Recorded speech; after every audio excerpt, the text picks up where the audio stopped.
I'm Jimmy Jam. I'm Terry Lewis, and we're here rocking it in Cincinnati's own with B-Boys Underground. B-Boy, where the fuck you at? Chillin' in the club in my B-Boy stand. I get it poppin' on the block like a B-Boy. B-Boy, Drink from the underground. Chillin' in the club in my B-Boy stand. I get it poppin' on the block like a B-Boy. B-Boy, Drink from the underground. where the fuck you at? Chillin' in the club in my B-Boy stand. I get it poppin' on the block like a B-Boy. B-Boy, B-Boys Underground. Drink from the underground. Chillin' in the club in my B-Boy stand. I get it poppin' on the block like a B-Boy. Hip hop, hip hop, hip hop, don't stop. Hip hop, don't stop. Hot.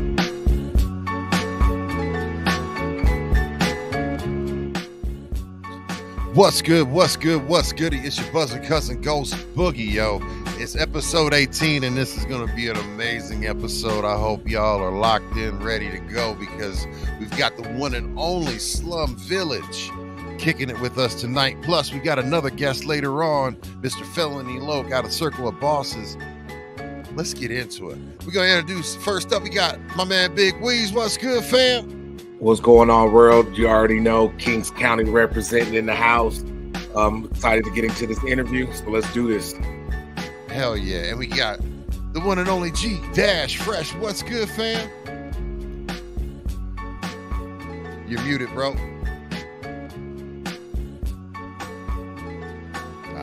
I'm pantomiming. Hey, okay, be fresh. right. B-Boys Underground, Cincinnati. That's how we coming. We got this show. We about to pop off. Yeah, I had to take a pit stop quick. But yeah, we're going to jump into this. Apologize. But here we go. All good. And of course, we got to say, introduce T3 of Slum Village, founding original member of Slum Village, keeping the torch going. What's good, fam? What up, dog? You know I'm in the building. 313 Detroit, baby. Let's go. 313. Stand up. 313. And then, of course, we got the one and only RJ, beat extraordinaire. What's going on? Yeah, what's good, fam? Man, in the studio. Getting Right, finished that up, backdrop. man. We see that backdrop. We see them Yeah, red man. shirts. We see that hip-hop history. Love it. sure. Absolutely. Man, so there's a lot to get into and a lot to talk about, especially when you mention, like, you guys first formed in 1993, right? You got together in 1993, and if I'm not mistaken, you guys recorded your first album in, was it 96 or 98? But it didn't get put out until later on, because that was underneath what was it? It was it's Was it a Barack? blanket. No. It's That's later. the album that you guys put out later on Oh. was like the J88, right? Is it? Oh, the JD8. Oh, yeah, the JD8. Yeah. That's a J- whole other thing. Yeah, JD8, yeah. Yeah. Our first original was the cassette we pressed up ourselves, which was volume 1. So that was volume 1. And you know what I want to know about that, if you could tell folks about, like, because volume 2 was like the first official release, right? And Correct. you guys took elements of volume 1 and then added 2 to get volume 2, correct? Correct. Yes. Yes. Tell us about that process, because I know that had to have been like crazy frustrating to go through and have to go through all of those, you know, all through this different iterations. Well, when we first did our first joint, we just sold it off the hip. We pressed up our own cassettes, and then we did volume 1, and then from that we got a buzz going, you know what I'm saying, in the city, started doing shows. And then from that, we shopped that same thing. Dilla sent it out to Q-Tip, and then Q-Tip just started playing it for other people like Questlove and D'Angelo and all these people. And then that's when our buzz got even bigger. And then we got with our management after that, after Q-Tip and all of them people were talking about us, you know what I'm saying? We had a bunch of deals on the table. So we had like 5 record labels to choose from. And And then what happened was we was ready to go, but while we was negotiating, doing stuff, our stuff ended up getting bootlegged. That's when bootlegs was out. Yeah, buddy. So Hell yeah. So with the whole bootlegging thing, what happened was they bootlegged it in Europe. Right? They bootlegged it. Mhm. It was definitely somebody from our team, because it's always somebody from your team. By the way. That's crazy though. The leak. The leak. By the way, it's always somebody on your team trying to make a couple extra dollars. Mm. And they bootlegged it, and they put the New York cityscape. So when we went to Europe the first time, they thought we was from New York. You know what I'm saying? I got you. Because it had the New York cityscape, and it had Slum Village like in these scary letters, which we would have never did any of that. You know what I'm saying? But the great thing about that was we was able to tour in Europe without having an official album out. So we was able to go over there early and rock shows, sold out shows right off the bat. You know what I'm saying? So it was a plus because they did know our music. Shout out to Fat Beats, because they had Fat Beats over there as well. Oh, yes. You know what I'm saying? Amsterdam. And so Fat Beats was I think we did like an in-store over there. It was crazy. And a photo shoot, classic photo shoot. And we got our buzz going, you know, while our A&M deal was happening. And what happened with the A&M deal was a whole nother dysfunctional thing. See, here's what happened. At that point, if y'all remember, Corrupt decided to do an East Coast versus West Coast album. Yes. Absolutely. Okay. With a massive budget. And we were going to come out after that because we had decided to go with A&M Records, which is crazy because Def Jam was one of the labels that wanted us. We didn't go with Def Jam. So, and you know what happened with that album. So y'all know what happened with that dope album, right? Yes, we do. It wasn't good. It was so not good that it shut down the whole rap department. That's how not good it was. And then that's when the Slum Village album starts to be getting leaked and all of that. And our album was in limbo. You know what I'm saying? And we was kind of just on the shelf, kind of, yeah. Kinda, but I mean, we did get another deal. You know what I'm saying? We was always with Barack, who was the labels. It was Barack and our management who shopped our deal. But our our major distribution label or our major label, that deal was done. So we had to go and find a whole nother situation before the album came out. While it was being bootlegged. So you know what I'm saying? So it was a lot going on with Volume 2. So it was a gift and a curse. And then at that time, and then it was just so much drama. Then Q-Tip decides to pass us the torch. Like, y'all the next to go, and then next tribe, because that's definitely one of the things that I read. It was the native tongue type flavor. Yeah, because y'all had it, man. Yeah.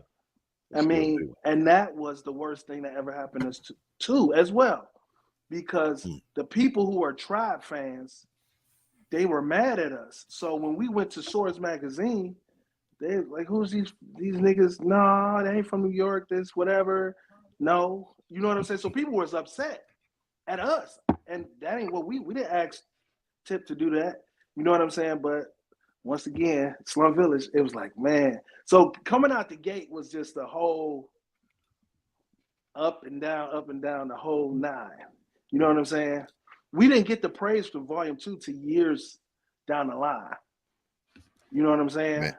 That it was a classic. So yeah, that's how we came out the gate. Detroit, baby. What's crazy, T3, about the story that you just told, believe it or not, I actually got that story today. I had story time. My big head honcho is Jazzo.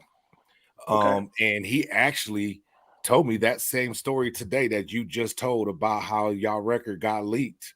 And then, of course, he went into some other stories about you guys. But he also told me to tell you guys, big ups, keep doing what y'all doing.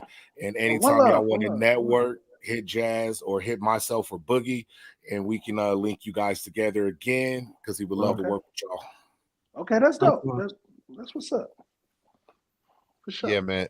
The production on that album, like, so as I just gave the entire catalog a re-listen to, man. Y'all have never fallen off in regards to any of the production. So all of your music, like especially what I always appreciate whenever I'm DJing and playing it or when I'm listening to it, all of your production always takes me somewhere, right? It's always somewhere we go because you guys, the beats create this just an ambiance and a bed for you guys to just go ahead and get raw over and spit it. So I mean, can you please tell me, and especially you've worked with one of the greatest of all times, rest in peace, Dilla, right?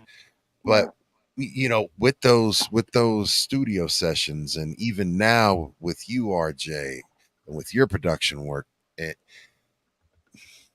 could you take us through maybe what you guys sit down and have tried to sit down and always like you guys have a sound and you're looking for, like, what, walk us through your creative process. Okay, that's a good one. Well, let's just say it started off with us being just cool and being jokesters. We did a lot of our stuff based on comedy, so we usually just laugh all day. As young teenagers, that's all we did was laugh, crack jokes, and form it into songs. You know what I'm saying? So that's basically was our vibe. And basically what we try to do with our music is really just to find our own rhythm within the rhythm. So, you know, we started off listening to samba records and the different rhythms and tried to see how we can apply that to our chants. And that's when we came up with our like signature chants. You know what I'm saying? And different rhythms that we would come up with, just far as that. And then we just try to find, you know, different pockets in the music. You know, we was listening to a lot of on and off stuff where the beat is kind of on and off at the same time. And then we was just really into digging too, just digging for different types of music. It wasn't one genre. It was jazz, it was samba, it was rock, it was prog rock. You know, we was into all that. You know what I'm saying? Anything that we could get our hands on, really. That's how hip hop works. I could see that. I mean, with the different eclectic flavors y'all brought to the music. And I ain't want to interrupt, but y'all got a like a little, almost little jitter, stutter flavor with y'all flavor, and y'all found, it seemed like y'all found music to match that, where it was it just bounced. It just made you, you know, you kind of it wasn't like this, but it was just like it was like this. Right. Yeah. Right. That grown folk music. Yes. I mean, the thing that I always like too, I mean, growing up listening to Luke and Two Live Crew, For sure, like when they came out, I was 10 years old, right? So of course that raw flavor, I can hear it in your music too, because y'all get raw with your stuff, man. I love it. Like you guys have bounced between like the conscious and you mixed everything. And you know, I think the thing that really, it's something about Midwest artists, like from Ohio up, and then you got the South, but because we get the West Coast, we got the East Coast, and you know, our sound was always something that gelled in between, and that's the home of funk, you know, is Ohio, and you guys are that close to it because I got family in Detroit myself, and you know, it's just growing up in that area, it just was that feeling and that vibe. So it's dope that you guys, you know, definitely were digging for all of those things and incorporated so many different styles. One question for you: have you guys had a consistent person that mixed and mastered your albums? Because your sound, like I said, is so That's big really good and like question. so full, and it just is all encompassing. Like it just if it wasn't, whoever came in behind you had to follow cold blooded. I'm gonna let Jay answer that. Answer that question. Go ahead, RJ. Yeah, I mean, it's pretty much been you know what I'm saying, we pretty much mixed our own stuff the whole time. Yeah. That's how you do it though. Great job. Yes. Thank you. Killing Hands it, down, man. It's crushing it. And you I've know heard what? it in What was clubs. funny It's about that? sonically good. Go You know ahead. what was funny about that? People wanted us to have our records mixed like other boom bap records. So they didn't at the time. I remember one of these record execs said, "Is this record even mixed?" You know what I'm saying? John McClain. Yeah, John McClain. It was John McClain. He said, "Is this record even mixed?" It was like, "Yeah, that's the sound we going for. We want this sound." You know, so we were trying to be authentic all the way down to the mixes. Everything we wanted to just have our own, you know what I'm saying, our own lane, our own sound the whole way, for sure. Absolutely. Yeah, I love Mission the raw, accomplished. authentic sound that you guys brought to the table. Because I listened to you guys growing up. I used to play you guys through all my high school dances and everything, and everybody would be like, "Yo, what's this?" I'd be like, "Yo, this is that grown folk bounce," and this was in high school. You know what I'm saying? So, Right. and you guys always had that raw, authentic sound, and it's crazy how many people have jumped that train of that same sound that you created and tried to emulate what you guys did, but it couldn't be duplicated. So big ups to you guys on that. Word. For Thank sure. you. Yeah, for sure. It's like a space between it. Y'all like you said, finding the progressions and the in betweens, and just give them that pause and that. Like I said, it's not like the traditional head bob. It's like you're moving your shoulders a little bit, and then Right. your Right. syncopation where your lyrics come in between. So it's like y'all finding the spaces that Yeah. that blend so beautiful, and the women love it. The hip hop dudes and like Boogie said when they say, "What's this?" And they're like, "Do Right. you like it?" Right. Yeah, I don't know. It's different. Like, Right. keep Right. listening then. Right, for sure. Hmm.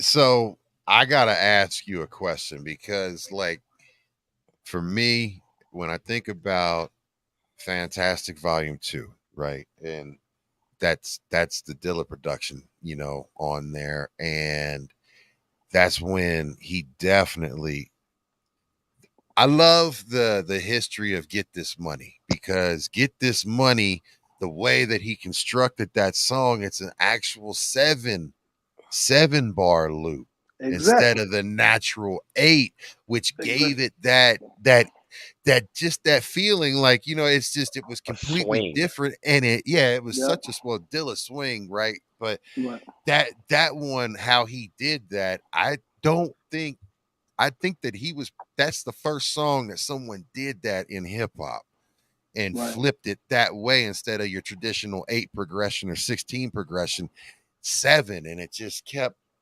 pushing the beat forward. And just, what did you guys like? What was your thought? Did he tell you, like, what was that when you heard that, like, in that movie, that song, just crazy.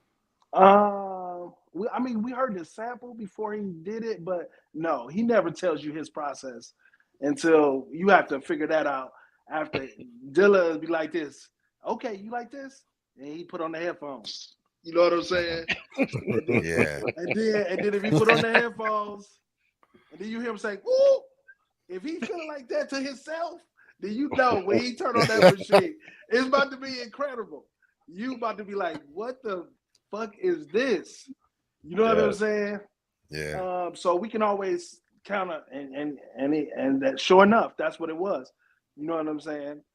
And that song started off with us, building on the hook first. So you know what I'm saying? Okay. And most of we just let the beat play, and stuff would just be like just rhythms first, without words. You know what I'm saying? Mm-hmm. And then it just formed into what it did. So yeah, definitely. I knew it was a crazy feel, and I knew that I haven't never heard nothing like this before. You know what I'm saying? That's what I knew when I Yeah. first heard it. Like, wow, I've never heard anything like this. Nobody. And I love that about my group, that every time we was pushing it, we kept pushing it. How far can we go? You know what I'm saying? And still be us. You know what I'm saying? That's what we was basically trying to do every time, and it was And funny to us too. by the way. And that's like a dope concept when a lot of music is copycat and like, oh, they did this, let's copy that. Y'all was like, no, let's just do what we've created and push it further and Right. within our bounds of what we like. That's really like what I think hip hop, in some genres, I mean some aspects has lost that value, that value of creating your own identity and sound. It sounds like y'all had it, man, and y'all still do. I ain't gonna Thank say you. had. Y'all Thank still you. got it. Nah, I it's just all listened good. to that Thank you. last joint, boy. Yes. Yeah, thank I, you. I Thank you. I got a question for both you guys, RJ and T3. From a constructive side in the construction of making music, RJ, when it comes to constructing your beats, because I see those records back there, so I know you're hitting them samples as y'all were talking earlier. Take us through your creative process of when you're making a beat. Where do you start and how do you finish? Or is it a collective thing to where you will have a shadow beat or a skeleton? You guys lay your vocals to it and then you finish the beat over the top. Like what is your guys' process of making a track? It depends on the day. Okay. Sometimes he may be like, man, I got some vocals, I'm gonna send them over to you. And then I might just make what I hear to him. And then we'll have some days where he'd be like, man, I was thinking we can go a little more in this direction. And he just mix a gumbo pot of suggestions together, and then I figure out how to put it together. And then sometimes I come in with the record already done and say, this is the record. You know what I'm saying? And put an idea together and then let him hear it. So it all just depends on the day. We go with what feel right. If it could be a dope beat, but it may not be for Slump. So it's just all about what feels right for what we're trying to achieve at the time. Okay. I bet some people love y'all throwaways. Nah, this ain't for Slum. Man, give me that. Oh yeah, I take that. Yeah, people do. Well, if it's a vibe to fish out, that makes sense. It makes perfect sense. Yes. Yeah. And then on the second part of that question, how do you guys as a collective group, because I know heads, but how do you guys consider and handle feedback within the group? Like if you're not feeling this or that person's not feeling this, is it just a collective thing or is it just something like, yo, it is what it is? I mean, how do you guys deal with the constructive feedback within each other? Here's how you do that as a guy. And we've been doing this since the beginning. If Jay is really feeling something and I'm not, I will tell Jay, well, set it off. You know what I'm saying? That means you better go figure out the hook or drop some crazy verses on there where I'd be like, you know what? Okay. And sometimes I have been like that. And you know what I'm saying? And he'll say the same thing to me. Well, set it off, T. If you feeling it. That's a way of saying that. Even when it was me by 10 and Dilla, I wasn't sure about Raise It Up. He played the beat and I was like, well, we ain't got no digital stuff like this on the album. I don't know about this. And I was like, man, Dylan, you're gonna have to set it off, man. So I could see your vision for this. And he did. He came with an incredible verse. I was like, okay, that's all you had to say. Well then, okay, if you're gonna talk about this you, then I'm gonna say, no, this ain't you. Then I'm gonna say this is me, and then by 10 gonna do maybe. And I finished the concept up of how we was gonna do Raise It Up. And that's what. But sometimes you need that because sometimes a person don't see your vision. Push the envelope. You know what I'm saying? And that's fine. Or sometimes I'll be like, you know what? I don't hear it, Jay, but I'll write to it anyway. If I come up with something, I come up with something. You know what I'm saying? And that's the approach I take with any record. If I come up with something, he was like, well, if you come up with something, it's probably gonna be good. I was like, nah, don't hype me up. Man, see, T won't even play you. You won't even hear it. T be like, I worked on something, and then you be like, okay, let me hear. You be like, not yet. I don't know about it yet. And then teasing you. Yeah, and then come back like a month later, like, I listen back to what I did. It is dope. I'm sending it to you. And I'd be like, man, we could have been had this on there. I mean, yes, that's true. Yeah, that's true. Like when you say set it up, like, hey, pull me in. Pull me in. Like, yeah, I'm with it Yeah. now. Yeah. Yeah, Okay. Okay. Do the I see leg it. work. Let me hear it. Right. for sure. That that's a good vibe. That's a good working relationship where, let one go and like, all right, you feel it. Let me see how this works out. And I think that's a good process for, and I think it's healthy too, you know. Right. Yeah. Yeah. For sure. So I want to ask you guys, I have to ask you, I know they're all your favorites because they're all your, but is there one that you're, I would say, the most proud of, or that you thought, you would rank it as your best work of, project or work out of any, just an individual song, or if you just got an album, can you share that with us? That's a good one. That's a good one. I'm always chasing the next, so I don't know about that. I can tell you what was dope, what was my best at the time period. But Okay. I'm still chasing a lot of uh stuff in my head that I haven't made. You know what I'm saying? It's a lot of stuff. Okay. I'd be like, it's a lot of stuff in the, especially in rap, that we haven't touched on and really, you know what I'm saying? Even though we did a lot, I still think it's still a lot there to do. You know what I'm saying? So that's fair. How about this? Which track or album is the most memorable for you and RJ that you guys have been a part of? The most uh, memorable. I guess one of my favorites, memorable ones, would for me probably a big one when we did "Look of Love" in the Okay. studio. Mm, "Look of Love" in the yes. studio. Yes. Yes. Um, which was a samba guitar sample type of thing, and we did it. We did that like in one day with all three of us together, and we went to this random guy's studio. This guy was about to sign us or give us some type of LP deal. This is before we got going for real, Mm-hmm. and so we did the record at his studio in one day. And it came out crazy. You know what I'm saying? Crazy. Like, you know what I'm saying? Dilla did the beat again with the headphones and all that. and then me, Batian, and Dilla, we all wrote to it, and then the song was done. You know what I'm saying? And then we decided, like, ooh, we can't get this to these guys. We got we got to keep this when we do an album. This is not going to go to this guy.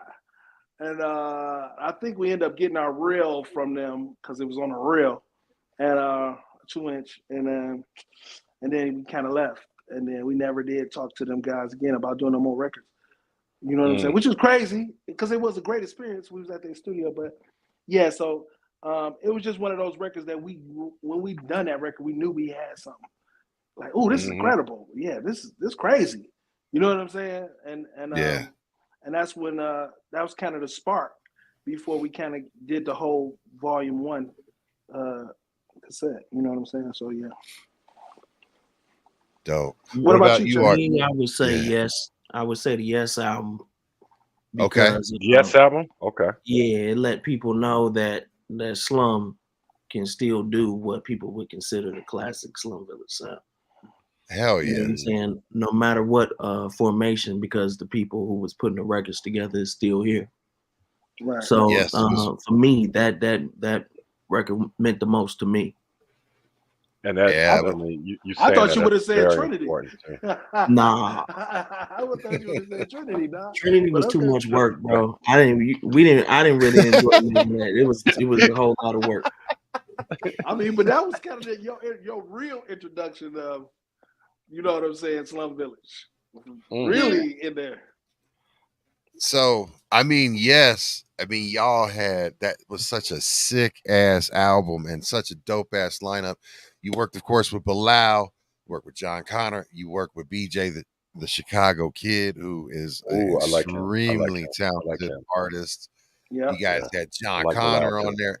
But of course, I mean, 15, you had one of the last Fife Dog lyrics, right? So I mean, you had to work with Fife right before he passed.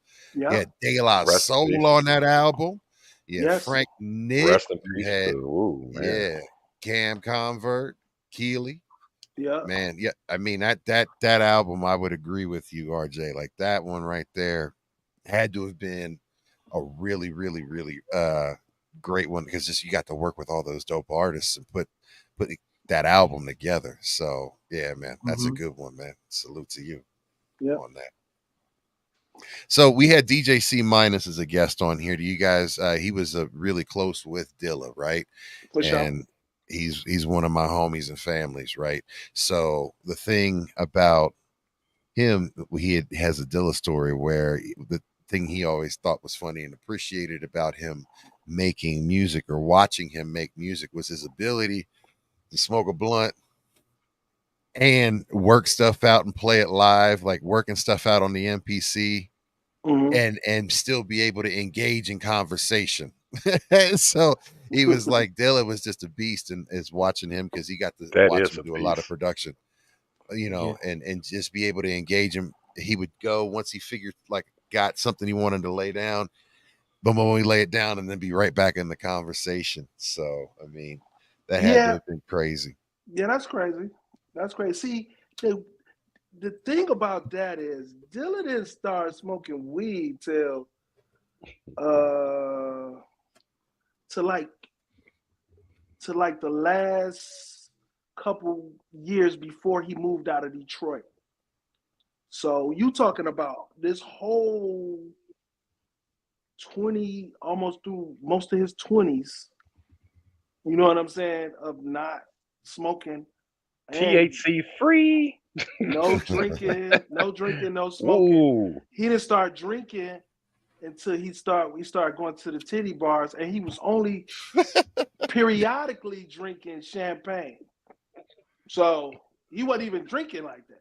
And me and Batin wasn't drinking nothing at all or smoking either. So a lot of stuff, creativity, we was nerds, creative, guys, eclectic, all put together. So he didn't really start smoking till his later years. And if I think about it, I think that was because of his health situations more so than anything. You know what I'm saying? But I could be wrong. That's just you know who it probably was though. That's an assumption. It was probably C minus that got him smoking weed, because C minus has gotten like everyone to smoke their Damn first it, C joints. minus. Well, he started smoking in Detroit. Because I remember when I first realized that he smoked. You got to understand, I've been knowing this guy since a kid, and I just seen one day he had like a cigar box full of weed already rolled up. Just don't say. And we're not talking about no joints. That's a real smoker. We talking about whole blunts, but they look like real cigars because he got a cigar roller. Because he's very particular about how he's meticulous. That's the word. RJ got the word. Meticulous. Yes. So they was looking like cigars, but they was not cigars. They was full of weed and a whole box of them. I'm like, damn. I was like, okay, all right, yeah.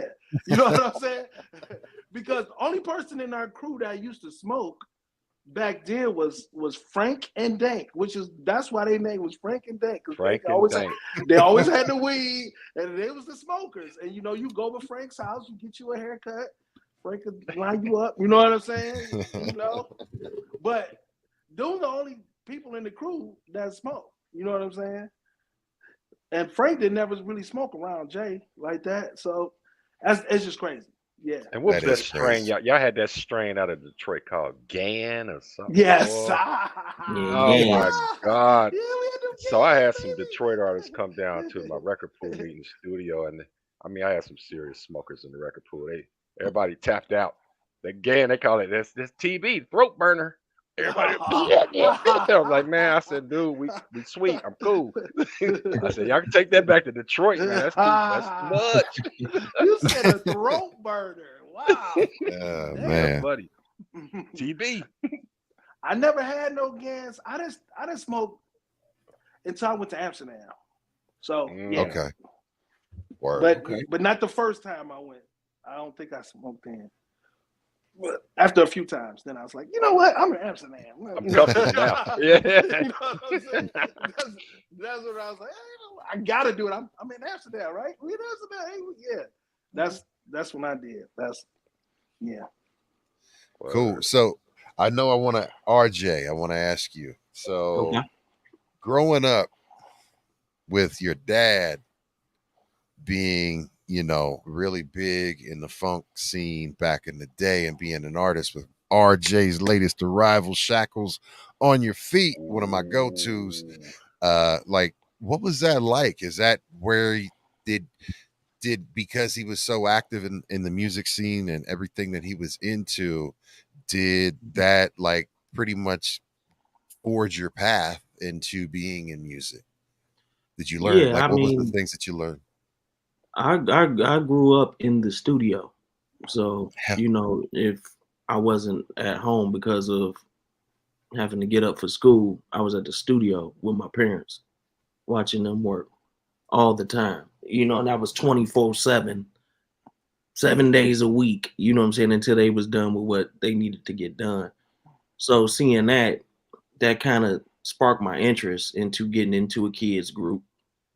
And then that's when I met T3, Dilla by 10. And then from there, I was like, man, I'm too much in the studio and I don't want to do it no more. I want to be a regular kid and play football. Mm-hmm. And then from there, like, you know what? I ain't good enough in football. Back to the studio. Life decision. What was that early group name? Just curious. Kid You Not. Kid You Not. Okay. That's a slick little name. Uh-huh. Kid You Not. Boy, yes. Trademark that. You might be able to put that out again. Oh, we got to submit some songs on YouTube. Oh, shit. Word. Oh, we're going to have to find those for real. Yeah, please do. Kid You Not.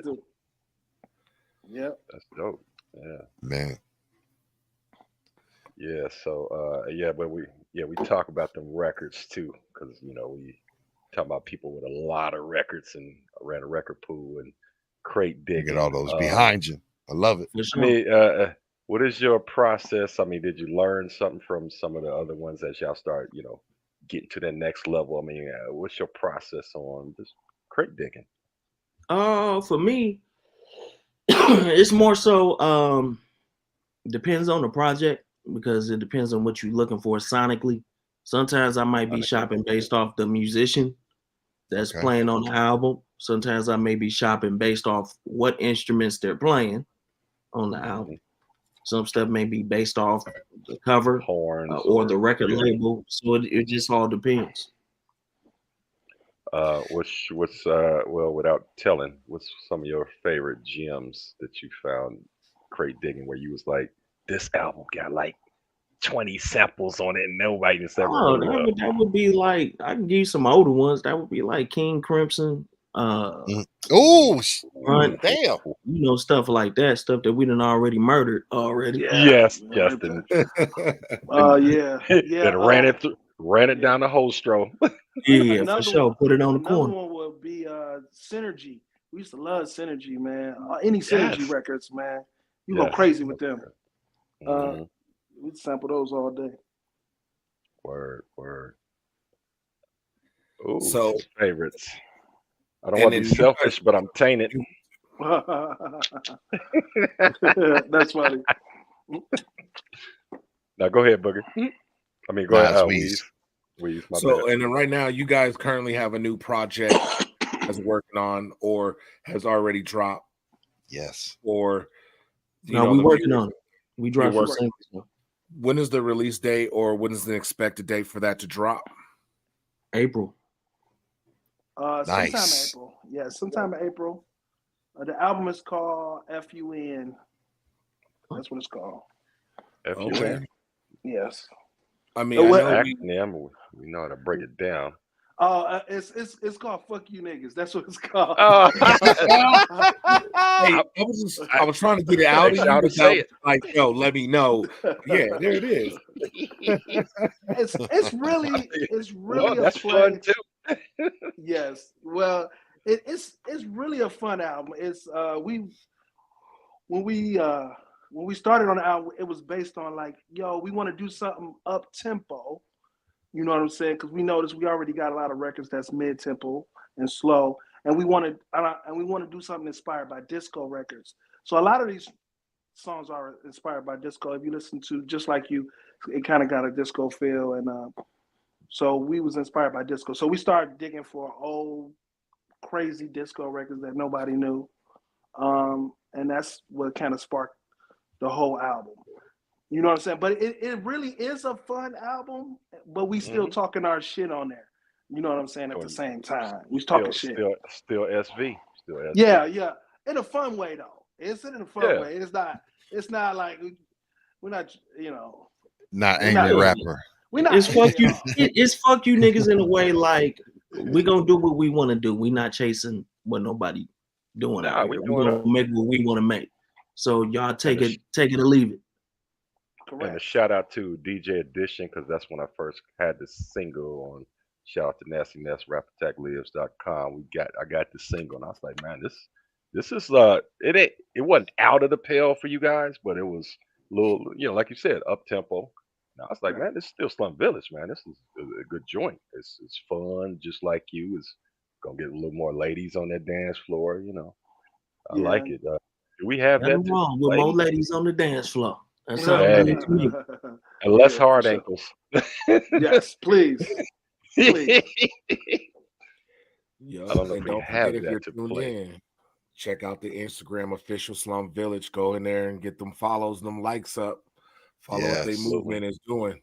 For sure. And make sure you follow them on all of the platforms, the streaming platforms, so you can make sure that it hits your algorithm as they drop their singles, and then inevitably, hopefully by April, their next album, Fun, and get down with it so it can get you posted. So everybody make sure you follow them on Spotify, YouTube, Instagram, Tidal, Apple Music, all of those things. So, stay on top of it, man. I mean, because y'all are killing it. Y'all are crushing it. Y'all work with the Dramatics with that Just Like You album, yo. Like Dramatics, come on now. That's one of my favorites right there, bro. Yeah. For sure. Yeah, man. That was definitely fun. That's like history. Links are in the chat for everybody that's tuning in for the rewatch. The links are in the chat to all their Instagrams, to the group and their individuals. So make sure you hit those buttons, subscribe, turn the like buttons and notifications on. Get them up. Yes, follow. And thank you. Much love to my super dope moderator, G. Lorraine, that's holding it down on multiple platforms, moderating for me. She's my day one. Much love to you. Word up. So, you guys have gone through a lot as a group, and it's crazy the adversity that you guys have faced, but it's amazing the adversity that you guys have overcome and continued to push through. And I mean, as you, T3 and RJ, I mean, you guys have been, it's and the tragedy, with, you've had two folks that's been in the group that's passed away, and that's just got to be hard in its own right to see people that you love and that you chopped up with and for them to pass away, right? And what, because I read an article in Vice and they attributed you to hip hop's, for the most part, hip hop's four tops temptations, that regardless of the adversity and regardless of the changes and the things and turmoil, you guys continue to push on and move forward. Tell us about that. Like, I take that.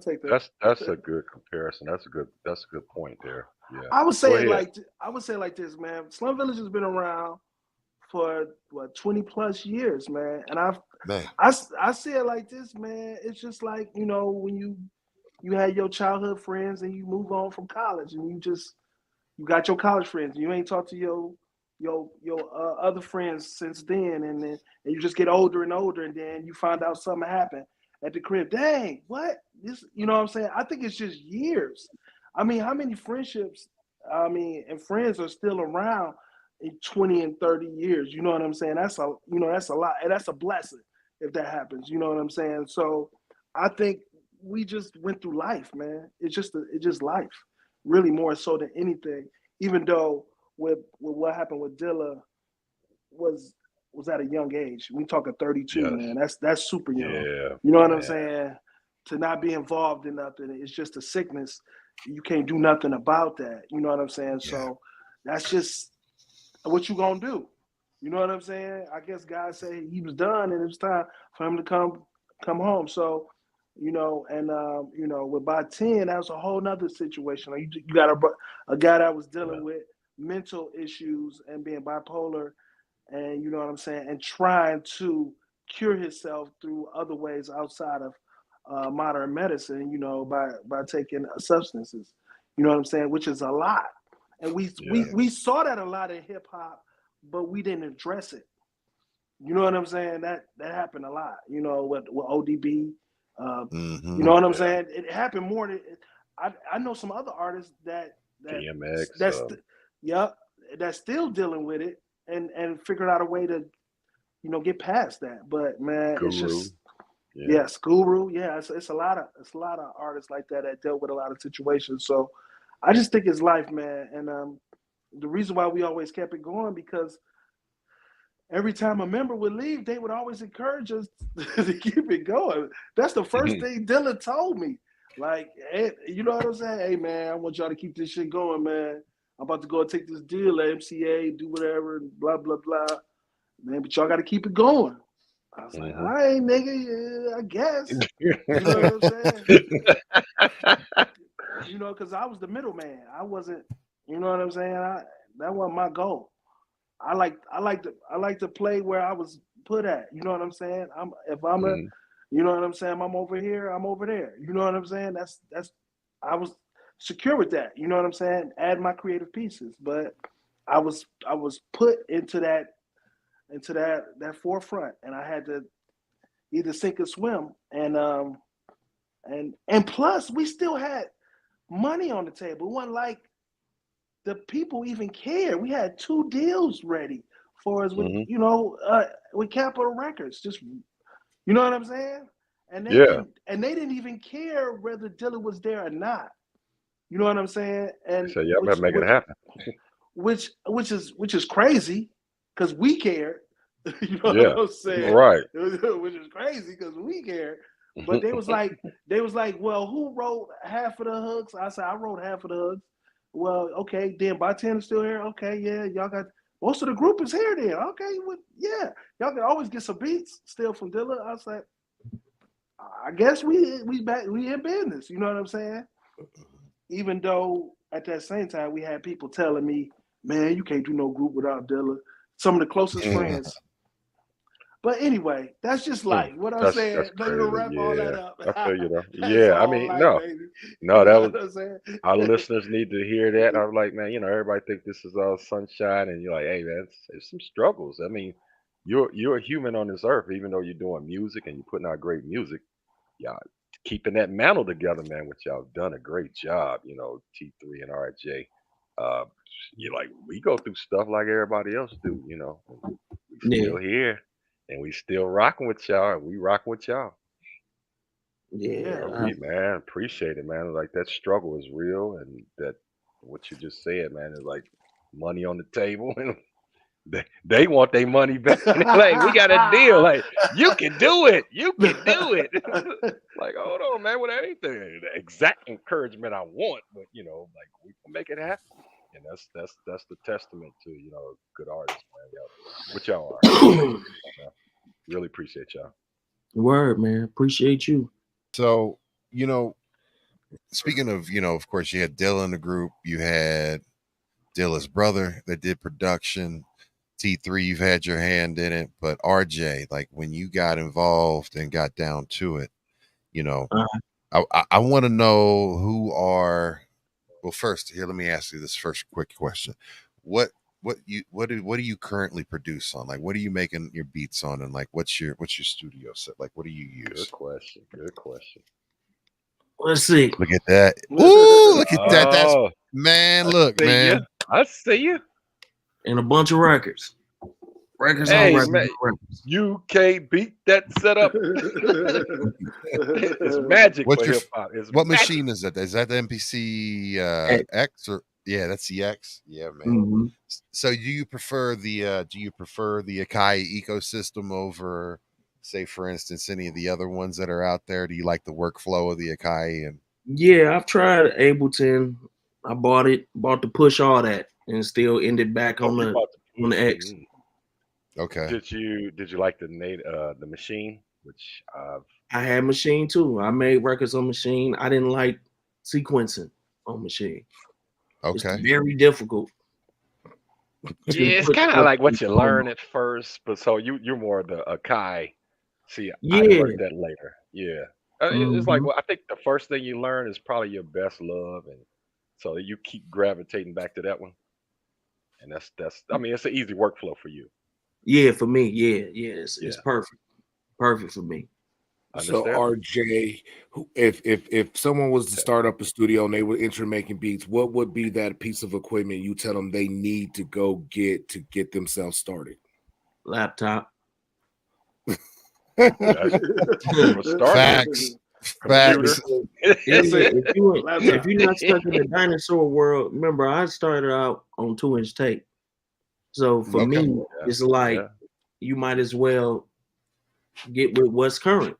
People making beats with a laptop and their keyboard that's on the laptop, you know, ASDF, and turning it into keyboard pads.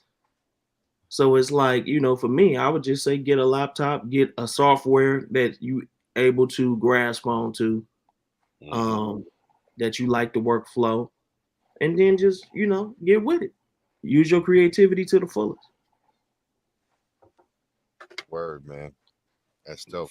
Now the next question is that I wanted to ask you, is there a producer that has had, like, could you name who had like the most impact or influence as you took your journey and got into music, as far as doing it for yourself? And, like, who do you look back on, or who's a producer for you that you appreciate the most? I guess that's two different ways you can answer it. It's phases. My props would be one, and then the second half would be Dilla. And then since Dilla not here, is Pete Rock. Yes, sir. Big fan. Dope. And then I guess, you know, we got to ask T3. Who would you look at? Because I'm not going to ask you the rapper question, because that's somebody else's job. But I do want to ask you. I got to ask you, as far as who's your favorite producer that you appreciate the most? I'm gonna say this, man. You know what? I would say right now today, I'm gonna say Young Jay. Woo, get it, Jay. Of course, salute. No, seriously though, on the real time. Yeah. Me and Jay has made so many records together. We have made a lot of beats together. We made songs, whatever. And just to be able to go in the studio and tell him something that I just thought about. Like, man, what if we just took this and put this together, and he can see exactly what I'm saying and put it together. That's incredible to me. You know what I'm saying? And that's and those are the same things that we used to do even in the Dilla days. We used to say, can you make it say, we had a record called Stupid Ass Lies, and it didn't even say Stupid Lies. He took this old record that's a cappella and made it say Stupid Ass Lies. So he just took so many little pieces from this girl's voice and made it say Stupid Ass Lies, and that's not what she said. Dope. That is not what she said at all. So just to be able to push the boundaries right there, that's why I say Jay, because I could just throw anything at Jay, and Jay gonna be like, oh yeah, okay, yeah, I know what you want, nigga. I got you. So I say Jay, Jay, for sure. I mean, that's got to be great to be able. Go ahead. Sorry, my bad. No, but I said, but it's some producers doing their thing. But I don't even talk about them. Let's just keep it Jay. It's all Jay today. Fair enough. There you go. You know, Shout I out can to say Jay. to be able to have the ability to communicate with one another and everybody be on the same page without having to like just break it all down. Like you guys are like lock and step, like you have your own language that you share, and it's like, yep, boom, boom, boom. And seeing a lot of being in the studio and seeing a lot of stuff happen like that. That's and between musicians and artists. That's just key that you guys are like you guys share the same vision or are able to drive towards the same vision. Well, it's called a hierarchy. It's called a hierarchy. Okay? And I respect the roles that we play, right? Yes, sir. So there is no Slum Village without T3.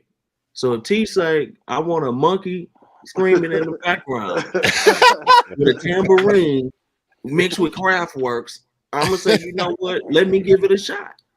Yeah, you know what I'm saying. So and let me make it till I like it, and if I like it, he should be about 50% there. Right, that's true. That's true. I won't say that though. I won't even say that. Hey, y'all have to wait till the new album drops to hear the monkey with Kraftwerk. Yes, screaming. Yes. Yeah, with that midget escape from the closet sound. All of that. That might be the next Instagram short that we see, or YouTube short we see with one of their beats playing behind it. Put that out there. Oh man, y'all funny as hell. Man, I got a question for both of y'all because y'all both repping Detroit. And for this is personal knowledge, are y'all State or y'all Wolverines? Oh, I gotta know this, man. Wolverine for me. Yeah, I'm Go blue. Yeah, so you Ann Arbor. Oh, blue. What's Mr. State? Ypsilanti? Because I used to be up in Detroit a lot. I mean, I lived in Michigan. So you Ann Arbor. Both Ann Arbor. For sure. All right. Yeah, I used to visit that college a lot. I have some good times up there. So yeah, for sure. I'm sure y'all rocked that college a few times. Yeah. Probably rocked both of them. Yeah, probably. Wayne State probably too. Once when Wayne State. Once. Yeah, I was getting recruited. I was getting recruited by them back in my basketball days. Okay. All right, that's what's up. Yeah. Hey, I just had to know, this is go blue all day over here. So yeah, go blue. Let's do it. For sure. Detroit, Detroit just scene need you right now. Glasses. Hey. Yeah, some Cardis now. They hired their new coach yet? I ain't even hip yet. I haven't heard nothing yet. They promoted old boy who stepped in for Harbaugh during the suspension. So we good. We getting another chip this year. That's all that matters. I like him. Well, I'm in the old state land, so we'll go see. We'll see. There it is. It was real quick too. The response was immediate. That's a Wolverine, right? We'll see. Yeah, we got love for y'all, but we don't have love for Ohio State because Michigan is going to beat Michigan Wolverines as y'all are. Listen, I rock with the Cincinnati Bearcats, but I do if I in the debate between O State and the Wolverines, hands down on Michigan as well. But I also rock with Michigan State too. I was happy. Wow. Those are both dope colleges. I mean, I go back to the 5-5, bro. So, hey, we just got a question in the chat. How do I get a beat from Jay? Ooh, yeah. How, Jay? Reach out to my manager, T3. There we go. There it is. He gave that corporate answer. All right, so y'all know how to get hold of T3 because it's in the comments. Go ahead and follow him on Instagram and follow his other pages, and I'm sure that's how you're going to get a hold of him is through those avenues.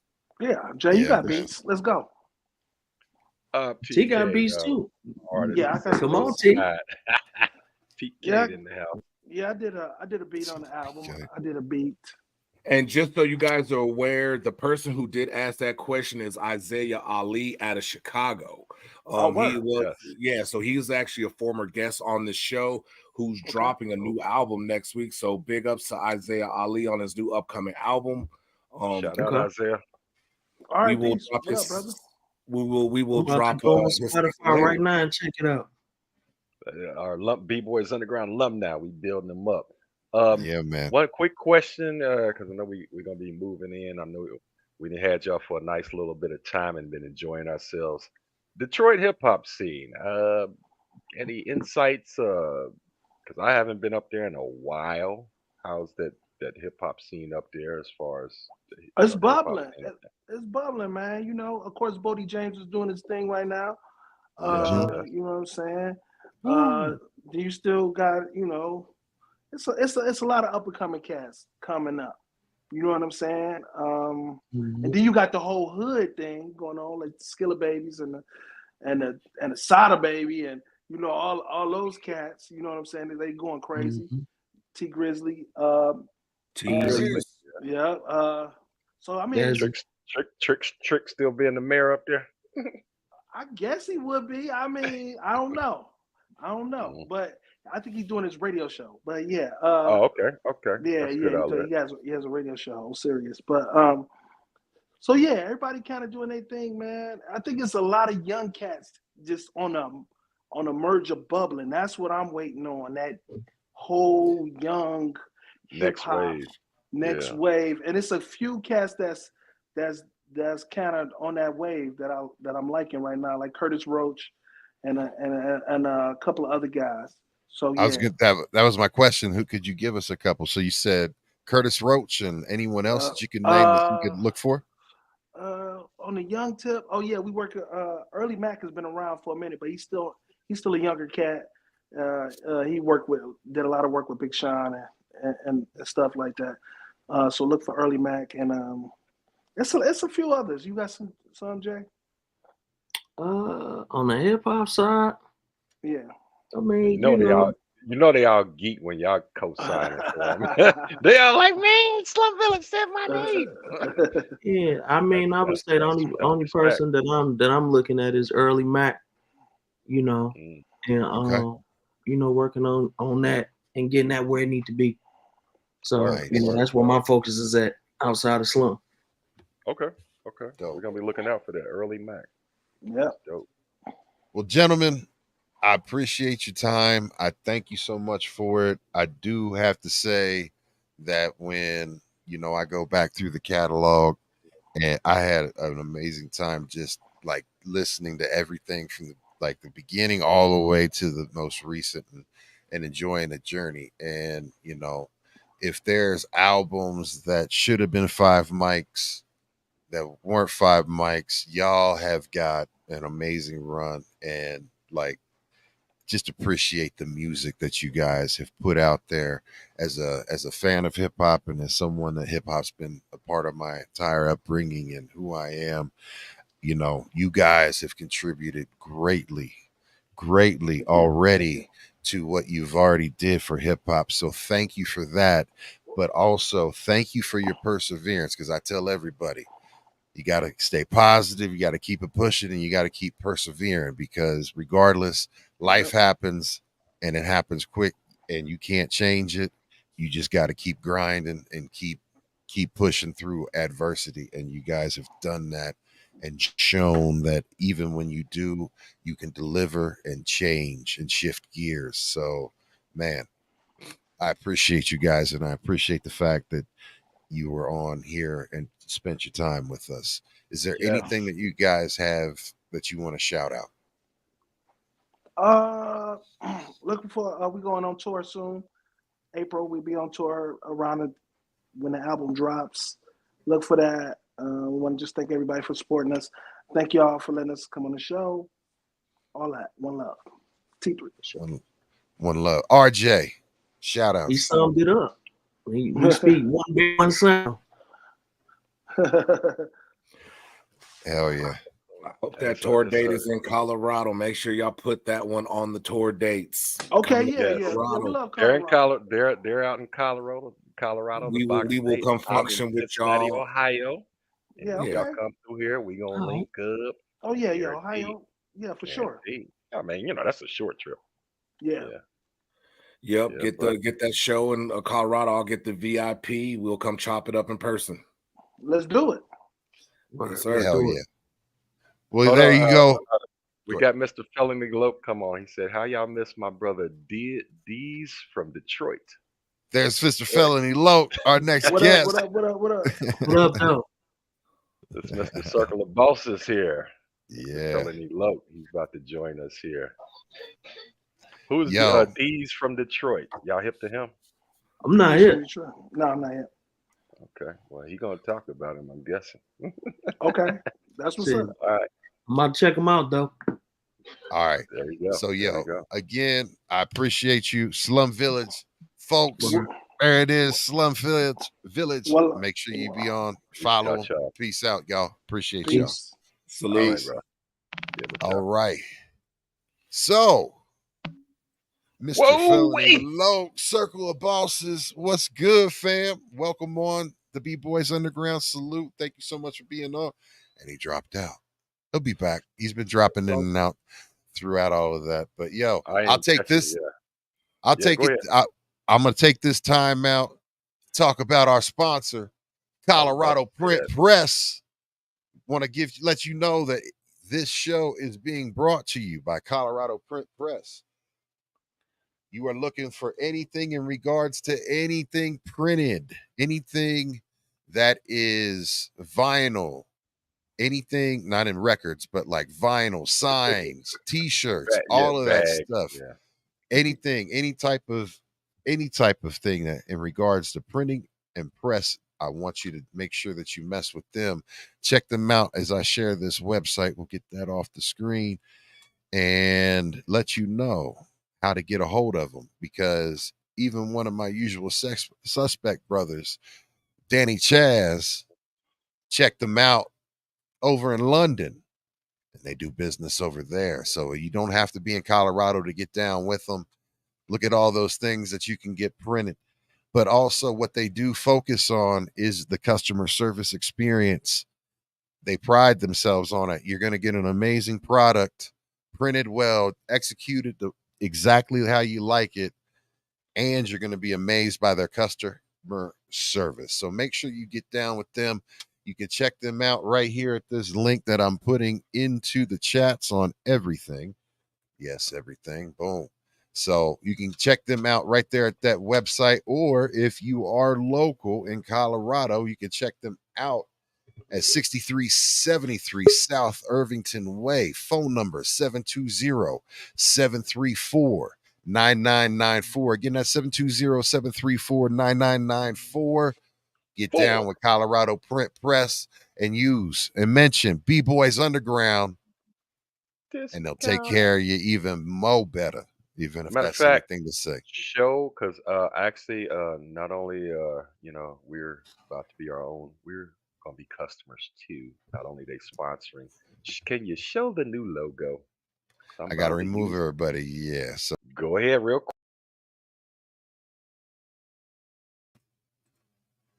And that's going to be my new flyer and new business cards. I'm going to be calling, and she's going to hook me up, give me my batch of stuff. So when I'm out and about, bop, bop, bop, B-Boys Underground. So, hey, if we can do it, y'all can too. Join in. Yes. Good work. Shout out to Colorado Print and Press. Thank you. We good? Ooh, like that background there. We got some audio on you.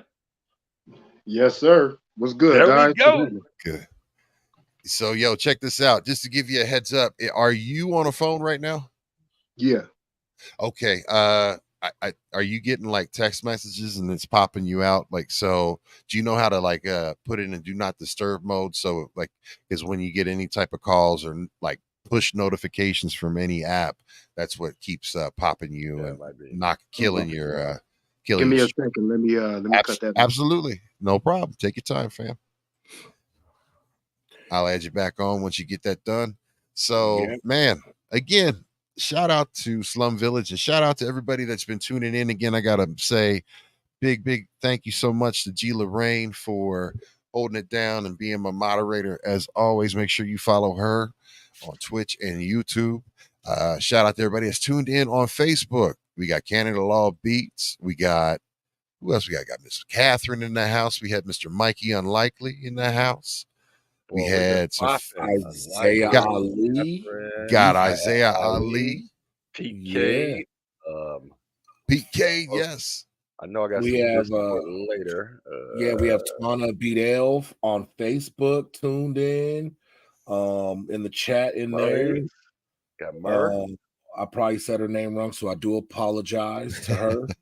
I'm Andre Hudson was in there in the chat. Hey, call on Carl. So shout out call on Carl. I got a Discord for, I don't think I got the right one, but we're gonna check that one out. We'll catch another one next time. Hey, who else we got? Some good stuff. You know who else we got? Yeah, hype that up too. We got Mr. Felony Loc. So without further ado, Felony Loc, can you give us what's good, fam? Welcome in. How's everything going, man? Thank y'all for having me, bro. Thank you very much for being on, man. We really appreciate you. Good to have you on and welcome in. So let everybody know who may not know, because you had a different name too. Let everybody know. Get them hip to exactly who you are, who you represent, and what's going on. Well, my former rap name was AK-47. Yes, sir. And I rocked that probably, man, since maybe 87 till about maybe 94. And then I had to relinquish that name because of the group Do or Die. And they had already registered that name, you know, for one of the artists. So and but I'm the CEO of Straight Rider Music Group. I'm the head of Circle of Bosses Ohio. Also a member of Circle of Bosses Worldwide, which is owned by King Crooked. Yes, sir. The one and only legend, King Crooked. King Crooked, so, Crooked Eye. Mm-hmm. Yeah, man. Where are you originally from? Let everybody know that. Well, I call myself a Cincyfornia. Okay.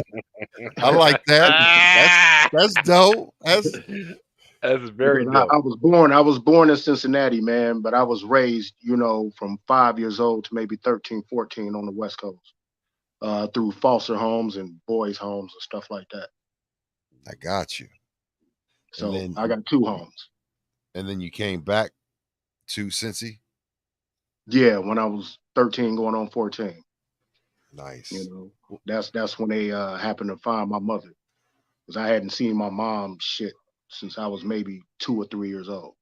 So man, that had to have been, like you mentioned, the boys' homes and foster homes, man. That had to have been, you know, that adds a whole nother level of difficulty to, you know, growing up in the just man, I had to have a lot of and shape, you know, who you are just by that experience, man.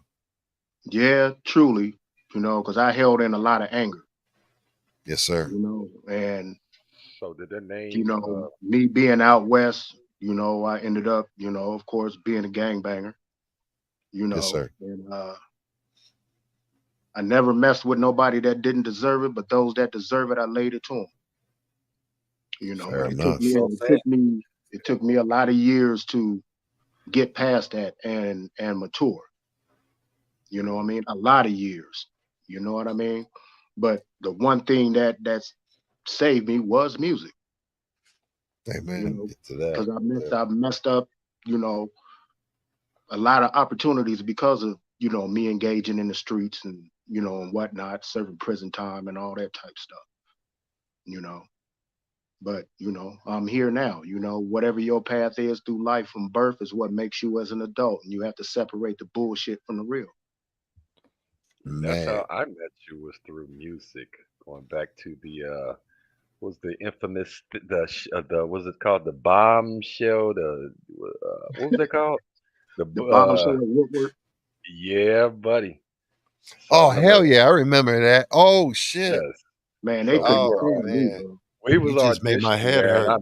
I met him, and I want him to expound on AK-47. I mean, yeah, it's a weapon, but Yeah. his mouth was the weapon. This is one of my early rapid fire.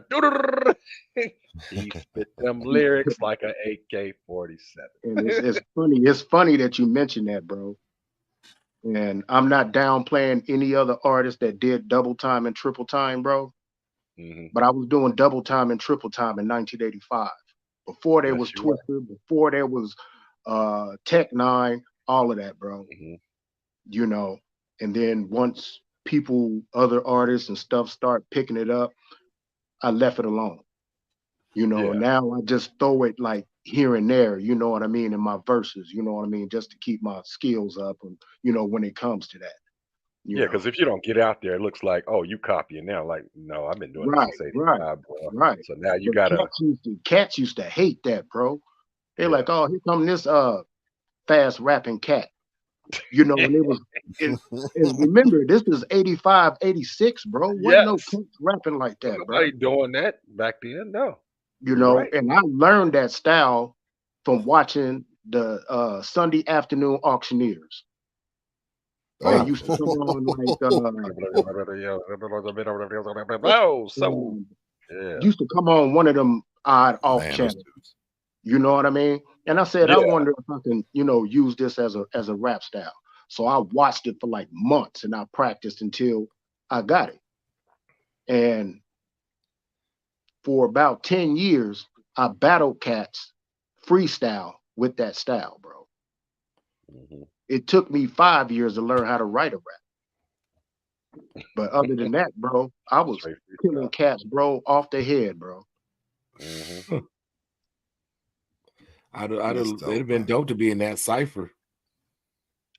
I've Man, heard I ain't been in the stories Oh, cypher in hell a yeah. about long some of them time, man. ciphers down there in Walnut Hills and some of the up and comers that I know from Cincinnati area. They're like, man, AK-47 he was out there tearing us a new asshole. We had to catch up with that dude. It was Hey, somebody beatboxing, and like I I was heard hunting recently. cats down, bro. I had Yeah, cats like, over oh, near you me. better than I was me. hunting dudes down, bro. I This used is to a charge battle rapper. I used to charge cats $5 to battle me on the square downtown, bro. I used to Yep, have a line of dudes.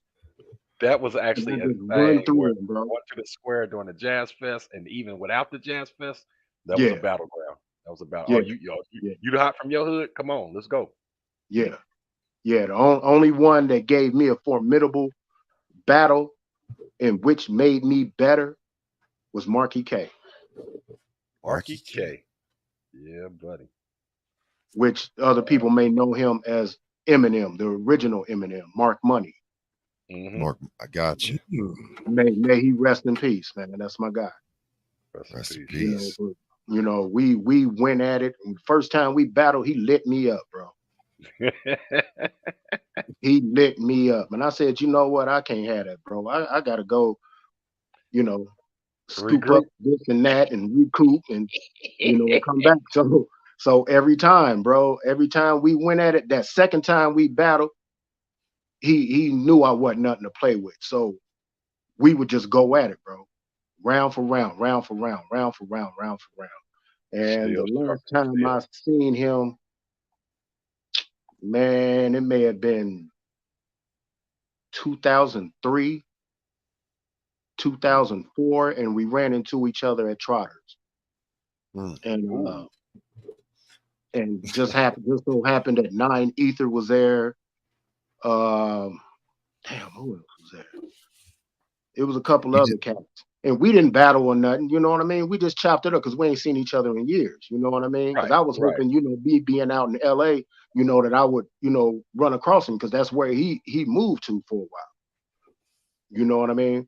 And we just chopped it up, man. We had some drinks, man. We did bust a few bars or whatever, you know what I mean? Then I think maybe a year or so later, bro, he had passed away, man. I mm, cried Yeah. over that. Yeah, man. And we talk about those things on like how we keeping the music going and representing the Hmm. ones that move on. And as long as you can breathe, you got time for music, and we do it till we can't. And then respect, pour a little liquor out for the ones that yeah, Right, that's a good right, story. right. Because about that time, I would say this that because I'd met you back, I would say late '80s, early '90s at the Mhm. Bomb Show, and Right, then right. and it was just like you made an impression on me, and I mean we kind of, I saw you floating around my neighborhood. I said AK-47. And I had him coming over to the studio. He actually helped me make this real classic bass line. I was trying to find it, but I can only find the version that I mixed and put 50 Cent in the club on top of it. I wanted to find the instrumental. He was in there like, yo, Fresh, tweak that bass line like that. Looked at him like, what? All right, let me try that. And it just turned the Mhm. song out. And then Mhm. I seen him just recently. I was like, going to call on Carl. We had Urban Reality Awards. Get out Yeah, there. I yeah. seen this Loc coming down with the West Coast fashion. Had his shirt one button up here. Mhm. Had the Chuck Taylors on, the khakis. I said K-47. Well, I go by telling him Loc now. Yeah. Yeah, yeah. Yeah. And I can actually visualize that because I went through your catalog today and I listened to a lot of songs and I heard a lot of West Coast in your music today. Yes. Yes. So, Mhm. is that where your influences come from as being an artist outside of the auctioneer and the battles? Does a lot of your influences come from West Coast? Because I heard that a lot in a lot of your music. I can say half of it because my father he really loved funk, so that's what I heard coming up. Shout out You to know what I Pops. mean? Funk, blues, Hmm. stuff like that. You know what I mean? So it was already instilled in me, you know. And the reason why I stayed with that is because I'm doing everything that I can to reclaim that funk for Cincinnati because funk came from here. I don't care what nobody say. Absolutely. Let it be known. Let it be known. Hey, everybody put their finger up. It's real. That's the talk. It slid and But slid and slid out to yeah, Cali, but they was like, "Hey, what's these yeah, dudes in Cincinnati and yeah, Ohio doing?" Yeah, yeah, you know what I mean? And of course I've gotten a few different, negative feedbacks about it, but I didn't care. You know what I mean? I yeah. said all you got to do is just do your research, bro. If there wasn't no Roger Troutman, there was no Parliament and P Funk and Bootsy Collins and Bootsy James Cut. Brown, there wouldn't be no West Coast G Funk. No, Slade, And that's Ohio just flat out, players, bro. all of that. Yeah. That's just flat out. It may have been something else, of course, but you know what I mean? And all Hmm. I want, is for our city to be held for what it is and what came from here. Hmm. Because there's a lot of artists, there are tons of artists that make it out of this city, bro, and don't never say nothing about this city. Yes, sir. They Isley go Brothers, somewhere else and they claim, wherever the hell it is they move to, and T-Neck. you know what I mean? And they don't mention this city. You wasn't in Then you Lachlan. then you then you got to figure in the rap artists that do make it, like the first rap artist here in the city that made it to prime time, which was the only rap artist from Cincinnati who had his song being played in prime time on MTV when MTV wasn't even playing rap, which was I know you're Jabri. talking about Jabri the Wise One. Yep. Jabri the Yes, Wise. sir. You know what I mean? Hmm. And when they interviewed him, and this still itches my ass to this day. When they interviewed him, they interviewed him and they talked to him about, his music and all that stuff, man. And I'm not hating on the dude because that's my guy. But I Yeah. gotta keep it 100. You know what I mean? And they interviewing him about his stuff. So then they ask him about, how's the scene back at the city, back in Cincinnati, and what's going on, with the other artists. And he said, yeah, everybody trying to sound like somebody else, and ain't nobody original. Man, I threw my remote, man. I was mad as hell. Like, why would you do that, bro? You Yeah. just set us back 10 years. Yeah, like we ain't nothing to be reckoned with, and then we Yeah, found out yeah. some verses kind of slid. I mean, DJ Speed, his older brother, in my record pool and all that. I think Jabri does poetry, good dude and all that. But He, it's like he, he's, he's a good dude. Don't get me live wrong, and man. learn. And that's But I and that's I I, that's I my do guy, remember some man. And verses came from Tribe Called Quest on that joint that was getting that play, if I'm not mistaken. I got much love for that guy. We end up becoming friends because we used to battle each other all the time. You know what I mean? And they used to play us stuff on 88.3. You know what I mean? The wave. So That's I'm why like, we okay. here. I said, okay, you got something spinning. You know what I mean? On 88.3. Okay, I got this song called Migraine Headache for you. And they wouldn't play it because I was going in on it. You know, I got you. Well, apparently I wasn't there because I'd have played it. No, it was Chief Press was gonna play it. Who was down there? It was Chester T. Yeah, it was Chester T. Shout out to And, Chester. back then Chester T was really on, you know what I mean, the black upliftment thing, and which ain't nothing wrong with that. That's cool, but I'm explaining to him like, bro, this is hip hop, man.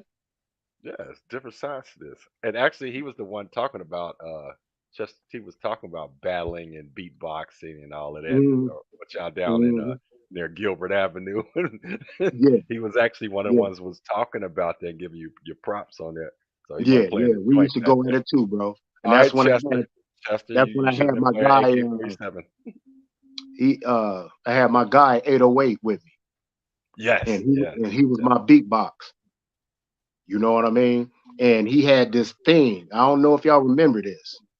It was like a child's toy, but it was a tube, and it was called a Zoob tube. Oh hell yeah, I had one of those, bro. Where if you talking to it and it'll alter your voice. Yes, he beatboxed into that, bro. Hell yeah, man, look. And he pulled that thing out on Chester, bro. Chester left him alone, bro. Yeah. So Loc, I got a question for you because I see a lot of I'm on social media a lot. And I see a lot of things of Circle of Bosses pop up. May not necessarily be you, but I'm seeing this, and whether it's on Facebook, whether it's on Instagram, I am seeing a lot of Circle of Bosses. For the people who are not that are not aware, explain to them what Circle of Bosses is and why there's so many different divisions of Circle of Bosses and how that all comes together. Well, Circle of Bosses is a collaboration between like-minded individuals that are willing to uphold the craft. You know what I mean, and to help others. You know what I mean, and to push the craft forward. You know what I mean? Also, to offer help to artists. We also, help each other. You know what I mean? And it's a worldwide thing. We got state-wise here in the United States, we got Original Circle of Bosses, which originates out of Long Beach. That's owned by King Crooked. And he authorized these different divisions, which he pulled like-minded people and people that were good at what they do to start these different divisions in order to help other artists in their area. So we got COB Original, which is Long Beach. Then we got COB Aliens. That's also a part of Long Beach also. Then we have COB Indiana, COB South Carolina, COB Ohio, COB Canada, COB Iceland, Germany, West Africa. And I'm missing one, bro. They're gonna kill me for this. Oh, UK. Oh, UK in the house. So this is like y'all kind of got like a Zulu Nation, and y'all got that going on with a connection. Then we also got COB Chicano. That's also in California. That's up north from Fresno. Got you. So we just a unified movement, bro. And we do everything we can to protect this craft. It consists of, artists, producers, managers, judges, lawyers, you name it, from top to bottom. So it's not just musicians, it's equal to everyone. It's a Movers grab and bag. shakers. It's a Yeah. grab bag. You know what I mean? But there's a certain criteria that you have to stick to. You know what I mean? Okay. And otherwise, there's repercussions for that. You know what I mean? We had a few different people. I'm not gonna mention their names. You know what I mean? That we felt like were great placements or whatever, and they decided to do some stuff in the streets and all that type stuff. We don't play that, Yeah. man. We don't want none of that stuff attached to our Keeping name. the None of that, bro. keeping the brand tight. Yeah. Yeah. We protect the brand at all costs, man. Nice. Yeah, like I said, I see so much about Circle of Bosses online. I started looking into it, doing my research, and that's when I realized I was like, yo, this is not just one thing, not one person. It's a lot of people. And like I said, it's everywhere on the social sites. I mean, I can't flip through a timeline of nothing without seeing something from Circle of Bosses. So, I mean, y'all are doing something and y'all doing it right and y'all making a lot of noise with it. No, I appreciate that, bro. I appreciate that, man. Yes, sir. Yeah, because he broke it down to me, and I started looking into it, and like Weez just said, and I was like, wow, it's just like he said, fresh, man. He's like, I know you know me from AK-47 now, formerly known as Felony Loc. But he said, look at this Circle of Bosses. So I started looking at some of this stuff. And he broke down this whole story that we're talking about now, and him seeing the presence of it is real. That's a good thing, man. It's needed to give some construct to guys that can help get that music out there and do some good positive things. I That's why I said, man, let me get him on this call. I told people when I was 15 years old, bro, in 1985, bro, that I wasn't gonna stop. I was gonna do it all the way to the casket. You know what I mean? So, I still rap. You know what I mean? I do features and stuff like that. You know what I mean? But I also push myself in a position, a CEO, of my company, and a producer, a mix engineer, mastering engineer, sound design, you know what I mean? Stuff of that matter, because I know that I'm not gonna rap forever. Right. You know what I mean? So branching out.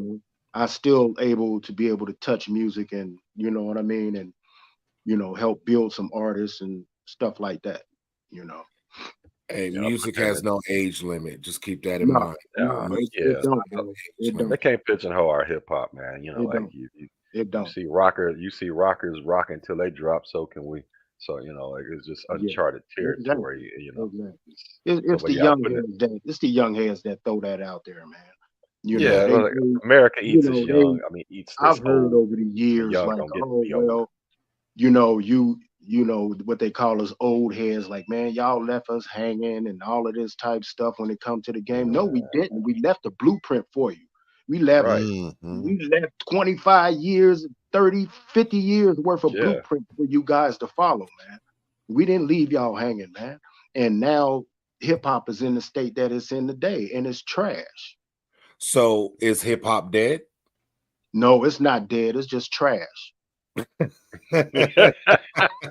Rumpke.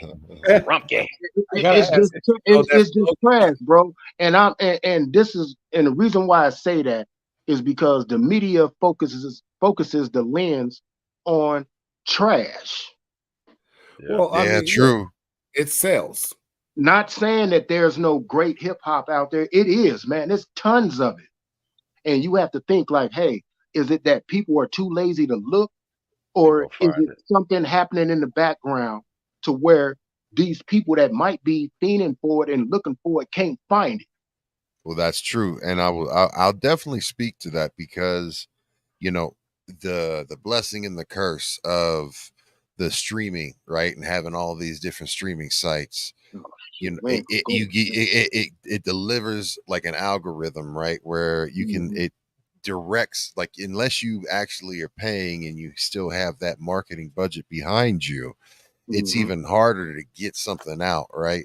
And break it. But it's just so much to it too, right? So it's difficult. I want to ask you in regards to, you being a heavily West Coast influenced artist, and it's just in you. Like, I got to ask you, if you, out of all the West Coast albums of all time, what is your favorite West Coast album? That's tough, bro. I know it is. I know it is. I gotta hear it I'm though. gonna get So one. you're taking weed. You're taking weed. You can get a stuff. couple. You can get a Please couple. ask the question. No, I it's can just get a the couple. album. You got to get one. No, You gotta get album, bro. five. Album. And you say Yeah, I just get at least 2 projects. Yeah, you can get a couple. Yeah, man. Just tell me, like, if you had to break it down, like, give me, like, if it's even 5 is acceptable, man. Like, because I know it's hard. It would be hard for me, but I stand on one. But I ain't gonna say nothing. My top one. Yes, sir. Sonically. Okay. Chronic 2001. Just because, yeah. All right. Sonically, yeah, because that was where he really stepped it up. So, what else would you say outside of sonically? I can't speak nothing but sonically, bro. That's what. Okay. That's what gets me. You know what I mean? Is sonically. That's fair. You know how does it? You know what I mean? How's it hit to your ears? Yeah. Yeah. See, Chronic 2001. Man. DJ Quick. Boom, there it is. Which one? The first one. Hell yeah, man. Woo! The one with Tonight on it. Yes, sir. I knew with that coming.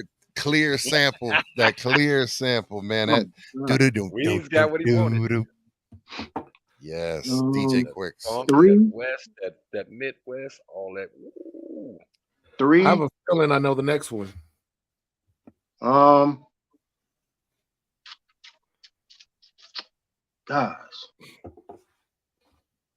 I'm gonna have to go with boy, shut the fuck up. I'm gonna have to go with We're using that for the next commercial.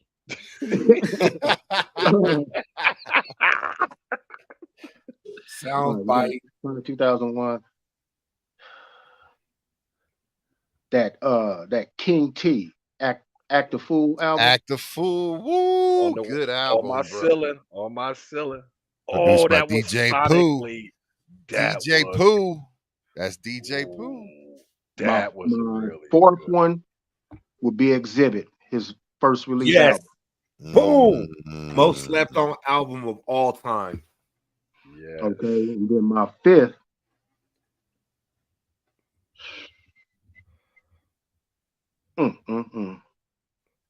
And he doesn't have like any solo projects because he's mainly a producer. He's not a rapper. Mm-hmm. But anything Battle Cat touch. Damn right. It's Battle Cat cold-blooded. is again a name that don't get a lot of respect, but Battle Cat is a beast when it comes to production. Yeah, that man has that ear for a hit. Yeah, you wouldn't have your Snoops, you wouldn't have your Dog Pounds if it wasn't for Battle Cat. Right. Ooh, this show dropping jewels. Didn't boy? We always dropping jewels. This is a good one. I love this. Yes. My side piece. Time, but you came up with your side piece. Give my side piece project, full album. Damn, I'm trying to remember the name of it. It's the last full album that Snoop Dogg put out. Back on Death Row? Or are you talking about earlier? Yep. Back on Death Row's a motherfucker, man. That one's got some. Man, it's got some shit on it, man. That one that he hit. Roller Coaster album, bro. Hey, look, it's the D-O-double-G. They took that Whispers. Man, that slaps so hard. I put that on. Every time I put that on when I'm DJing out and about where it's like people aren't, I'll put that on and play that. And everybody's like, who is, like, what? Back on Death Row. That was that one. That whole album's crazy. Now I got a handful of like Northern California, you know what I'm saying? Yeah. You know, albums, you know, and I be kind of salty, you know, because folks don't really mention Northern California like that, man. But they got slappers, as they call blappers. You know what I mean? You know what? Yeah. Shout out to Sacramento, because Sacramento got a lot of artists that don't get no love or respect or ain't even heard of. But Northern Cali, man, they put it down up that way. Man, shout out to Rick Rock, man. Yeah. Rick Rock. Oh my goodness, boy. I used to talk about I talked to Rick In Ross. my opinion, that guy, when it comes to creating something His out of production. something that you would not expect to even be in some type of rhythmic element, that's Rick Rock, bro. If y'all ain't went and checked him out on Instagram lately, he just been taking stuff that you wouldn't even think would even go on a track, bro. I did an interview with him probably a good 17, maybe 15 years ago, and it was mind blowing on what he was doing and just getting the projects he didn't touch that people didn't even really Okay, know his so name like that. let me ask you this, G Fresh, Yes, sir. and you guys too. The last full project that Rick Rock produced, if I'm not mistaken, is Blue Castle. Yes. You listen to that? Yes, I did. That's damn, that's my dude too, man, from San Diego. God, that album was dope as hell. Mhm. Even though it was Crip orientated, but Yeah. still, bruh, sonically, Blue Castle, that was a nice one right there. Yeah. And the only I mean, thing, when you look up at Rick Rock, he didn't just mess with, he wasn't just a West Coast artist, because he's got Correct. producer credits for Jay-Z, the Mhm. Dynasty Yeah. album, and with yeah, the that's what we Beanie talked Sing, about. Yeah, Change the correct. Game, Get You Right, Mind Yeah, Right, yeah, Parking Lot Pippin, Hmm. yeah. let's He see got here, a game with Squeeze what? Forced, yeah, All Mhm. them Rider Part stuff. 2, Oh the G yeah. Unit, man, listen. Yeah, yeah, Rick Rock yeah, is what a lot of people would call a super producer. You know, when you yes, put that category, you got to put Rick Kind of Rock. slept on too. Kind of slept yeah, on when it yeah, because you What? don't yeah, know his yeah. Absolutely. Yeah, you his don't know name his comes up credits in a lot like of circles when it comes to if you listen to a lot of if I'm correct, Kanye mentioned him in one of his interviews as being one of his influencers. Mhm. Um, so I mean, his name comes up a lot when it comes to hip hop and credits to where credit is due. And Rick Rock is super producer. A lot of people fold back to him, but again, when you get into artists don't name producers, artists name rappers. You know what I'm Yeah, yeah. saying? yeah, Producers name producers. Producers name producers. You I know what I'm mean, saying?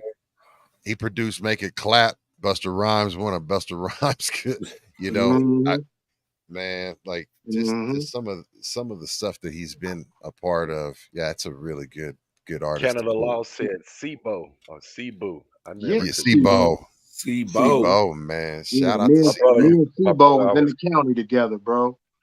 No Oh We was shit. word. in, yeah, we was in the county together, and we had the same judge, bro. Yeah, so did. So did when he got caught up here with DJ Fresh. Okay. Oh, Yeah, I Yeah, remember that. I see that's yeah, remember that. fresh.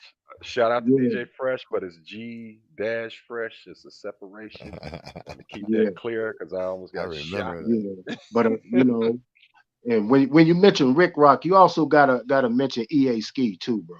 Yes. Oh Well, I yes, was Yeah, getting yes, ready to yes, bring that yes. up when there was a pause, because I wanted to yeah, ask you, at EA Ski, because I still follow him and he's still active, and I love the yeah, fact that he's still keeping it grimy and gutter and using his old machines. He's yeah, Hmm. integrating a lot of it, but he's just doing old school shit, like and yeah, making it yeah. slap for He, the he's day. a he's an analog head, bro. Yes, Which sir. Yeah, I'm not yeah. mad at him at all, because I didn't Thank you. commented a few times, on his different lives and stuff like that, and he only uses digital to record, bro. Outside Hmm. of that, all his stuff is analog, man. And that guy, to me, EA Ski sonically, because I like Dr. Dre as a producer, but I like him even more as a mix engineer, Hmm. right? EA Ski is sonically the closest to Dr. Dre, if not surpassed him, bro. Hmm. Because That's his fair. sonics, man, his sonics is something else, man. And Absolutely. only one, because we're gonna get into some of your music. I know we talking some good Cincinnati to Cali stuff. My last Sonic, what I keep mentioning this was like whoever was doing Devin the Dude stuff. It's one of the best Sonic Oh my projects. God, Yeah, man. I yeah, said, Rap a what lot. yeah. Shout out to Rap a lot. That's my I guy, s- man. That's did my guy, some hip man. hop Jesus come down here and mix this? I said this Yeah, sound good in everything you listen to it on. I was like, yeah, yeah. to, But to I me that mean, was like one Devin of the the dude. goals of music. And I mean, not only a good artist, I'm just talking about his music. No, I Mhm. know, but like I think, the way he puts his projects together. I mean, the one for the road, I swear to God, man, I listen to that one like when I'm riding and I know I got a long drive, I'm gonna throw on one for the road, the whole album, you know what I mean? And that whole album is just, it's just a I'm whole gonna give y'all guys one more that y'all can research on your own. And sonically, this guy is great too. He's a producer. He's a rapper. He does this stuff also too, man. His name is West Coast Stone. West Coast West Coast Stone. Stone, not familiar West with him. Coast Stone. That And sounds I very think familiar. I think he put out one of the greatest marijuana albums of all time, bro. Which one is that? And it's called uh it's called 420. He put it out maybe 3-4 years ago. He put it out on 420. I see something called Knocking Poppin' Music 2023. Watch Me Do the Robot. This Ain't What You Want. Crip Walk, Blood Walk. So about 5 years ago with something a little older than that. Yeah, I'm gonna check him out. Yeah, he's a slept on dog. The album is called Stoner's Music. That's what it's called. Okay. And if you dig Devin the Dude, that'll Hmm. be right on play right after that, bro. I like that he's very independent. He's not signed to no label. He's independent. Yeah, and he a funky dude, bro. Over there in China, they love him over there because they be doing b-boy stuff, pop locking and all that type stuff over there, and they Yeah. always using his tracks, bro. Between him and Battle Cat. That's how I know him. Sugar free. Yep, West Coast Stone, sugar free. yep. Yes. Yes. You caught it. I just Boom. found the Stoner's music roll up. That's that's yeah, man. And he does this like the sound is big as far as it's got that really big sound and it's clear and it's got air and breath to it. Yeah. You know what I mean? It takes you straight to like the 70s, bro. Yeah. You know what I mean? For Yeah. all those that weren't fortunate enough to, live in the 70s and be of age in the 70s, that takes you back there, bro. It takes you there, Yeah. bro. It's a great feel to that album. Absolutely. Man, I mean, we went from Slum Village to Felony Loc, Circle of Bosses, and man, there's so much knowledge being dropped here on this podcast, like we always do. But it's just, it just keeps growing. But Uh, it's time to get into some music. Let's listen that's to what some that's my segue. We gotta play some joints. We've been talking. Yeah. Let's play let's some get into joints. some music. Working on that right now. Yeah. And So then while you do and that, then while he's doing that, I got another question for you. Because you say you go back to 85. Mhm. And who was your biggest influence? You had that one album and it picked it up and you was like, I want to be a rapper. Who was that influence to you? LL Cool J. Word. All right, which LL? Because there's 3 different LLs. Yeah. And I'm talking about the Crush Groove LL. there we Oh, go. There we go. okay. The early one. Yeah, Fox. the original LL. Yeah. You The know what I mean? Kango Because hat. he had Not that. my Fat hand is like a laser. shark fin. Yeah, because he had that. Got it. He had that aggression. He The never backed down from a battle. vocabulary. Yep. Yep. He never Vocabulary, did. and he was still smooth with his stuff. And he he did a lot of, you know what I mean, double and triple entendres too. A lot of people don't notice that about him. You know what I mean? He was, you know, and it was he was the one who inspired me.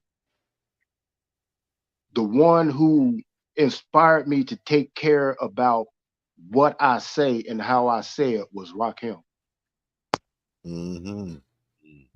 You know, even though I was dropping street stuff back then and this and that and the other, but LL Cool J and Rakim, bro. Can't complain about that. I mean, you know, put one aggression, one a little conscious seed, and you know, both of them are smooth and their own styles of delivery was incredible and different from what we was hearing. Yeah.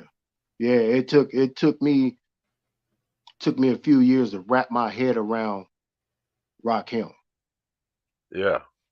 You know what I mean? Because you know, when it comes to East Coast hip hop, especially back then, they would say a lot of stuff that would just go over your head.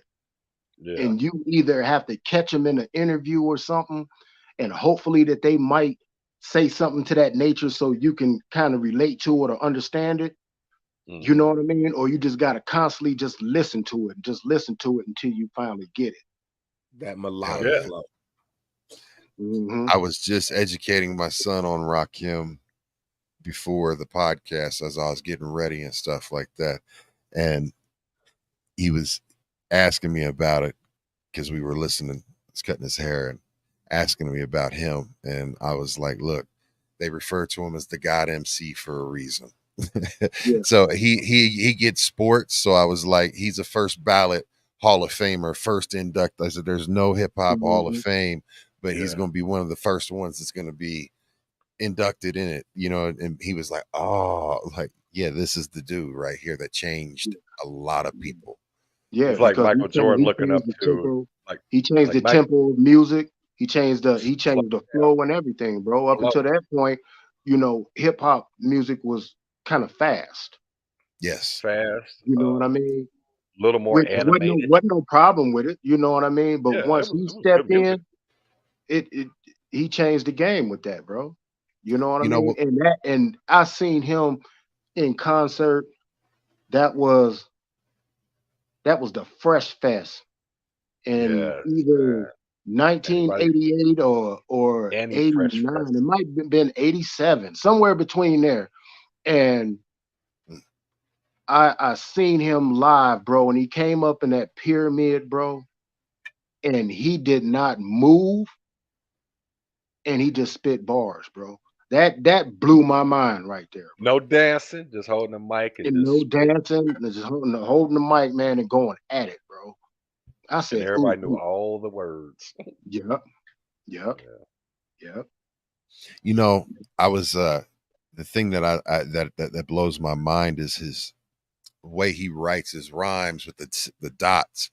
He'll put the 16 dots on the page and put it out, and then that's the way as he's writing, so he could flip back to all of and make sure everything's rhyming and like throwing in and like everything's still fitting and referencing. And it's crazy when I finally got a chance. I think the first time I ever saw him do it was when Ice-T did his hip hop documentary and he interviewed Rakim, and I think that's when he explained how he did it, you know, the first time I ever saw him explain it, and how he connected the dots in his rhyme, just the rhyme scheme. But for him to be able to do that and have that much, you know, people just weren't doing or rhyming like him. So, I mean, game changer. Anyway, shout out to the God MC Rakim, man. Now, look, I'm going to pull up the one that I got to play first because I love the beat. I love the verse. I like everything about this record. I got my picks. Go ahead. We did that. Yeah. And I want got my pick already. You know what I'm saying? Well, you know, when you get first pick, you know, you get that pick. So come on, man. So look, I got that's with my guy, man, Bronze Nazareth, man, from Detroit, man. He's a producer for Wu-Tang. I know who he is. Yo. So check this out. I'm going to the Bronze Nazareth concert on March 8th at Bar Red. Oh yeah, Graybeard, Denver, performing and opening up for him. Salute. Oh, that's what's happening. That'd be That's a what's good happening. interview. He done got co-signed on here twice. Get Bronze Yeah, Nazareth on here. yeah, I I'm did. definitely familiar with his music. I did a tour with Bronze Nazareth, man. Oh, that's what's up. How long ago? Dope. That was shit. Like about 8 years ago, somewhere in 20, there. 2017, Sound 2018, about right? Yeah, somewhere right yeah. there. It was the, if I'm not Still mistaken, good. it was the Corner to Corner tour. Yeah. That's what's up. So tell us about this, man. Like, how did this come together? Like, you can give us anything about the beat the song before we listen to it? Well, there's a guy named Anno Domini. Okay. And, Shout out, Anno. And he partnered up with M80.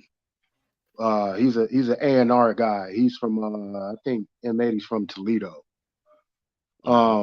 And they license verses and stuff like that. Okay. You know what I mean? And when that popped up, I said, oh, well, shit, man, I got to jump on this because Bron's my dude. You know what I mean? So I jumped on it. Somebody on Anno Domini's team, they produced the track. You know what I mean? And so I went ahead and dropped my verse to it. I wrote the hook for it. You know what I mean? And then I mixed it down and mastered it. You know what I mean? And put it out there. Dope. Well, yo, we're gonna get into it. This is We Did That, featuring Bronze Nazareth. Here we And go. of course, Felony Loc. Yeah. You did. Been all around the world. We did that. You did. Bronze Nazareth. Top. Hey, yeah, what's up, my nigga? Top, my nigga. For sure. High, baby. Yo, Bronze. Get him, though. Get to it, nigga.